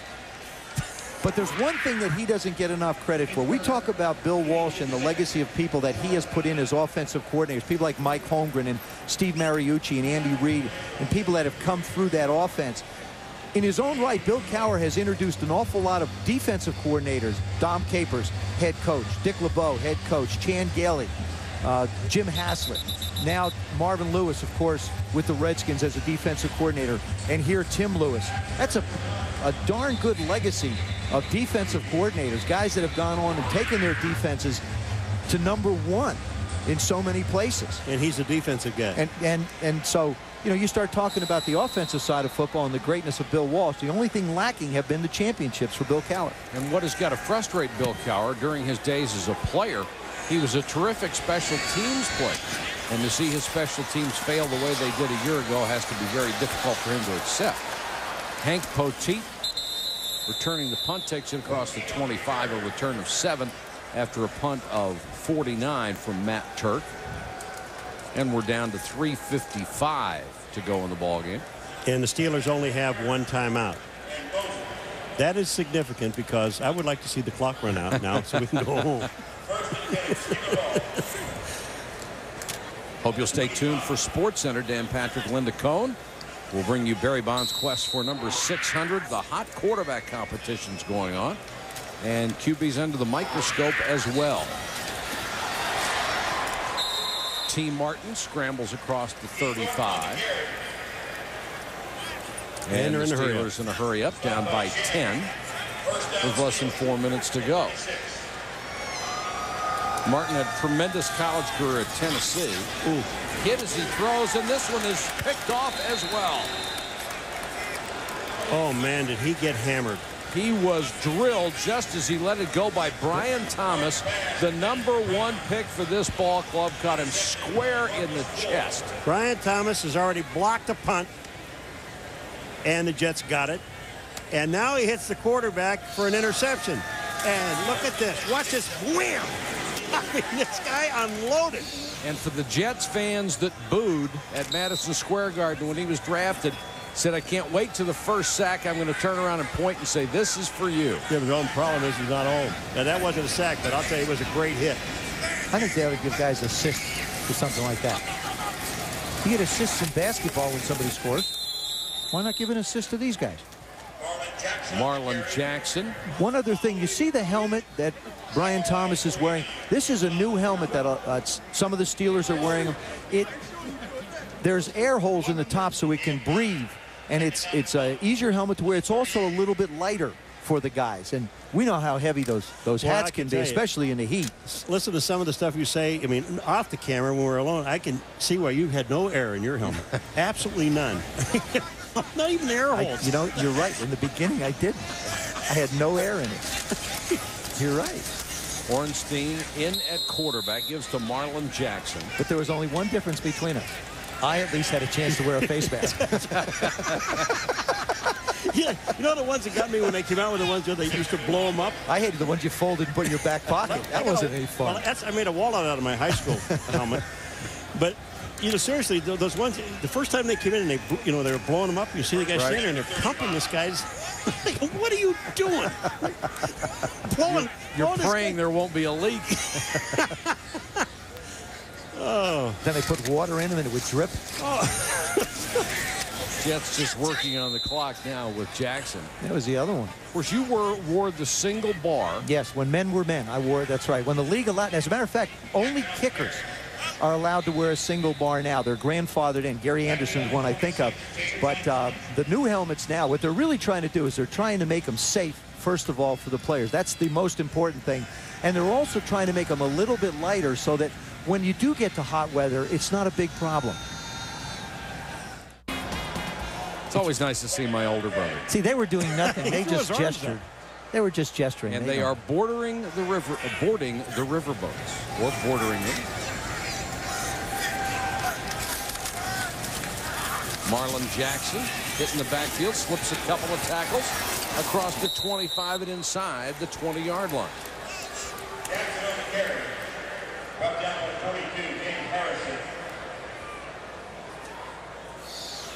There it is from Sky Cam. Starts, stretches the defense, does a nice job of breaking tackles. Good job of staying on his feet. There comes the support from the inside to make the tackle. But a nice job of using your feet, keeping them moving, and able to pick up quite a few yards. Sky Cam is it's neat, incredible piece of technology.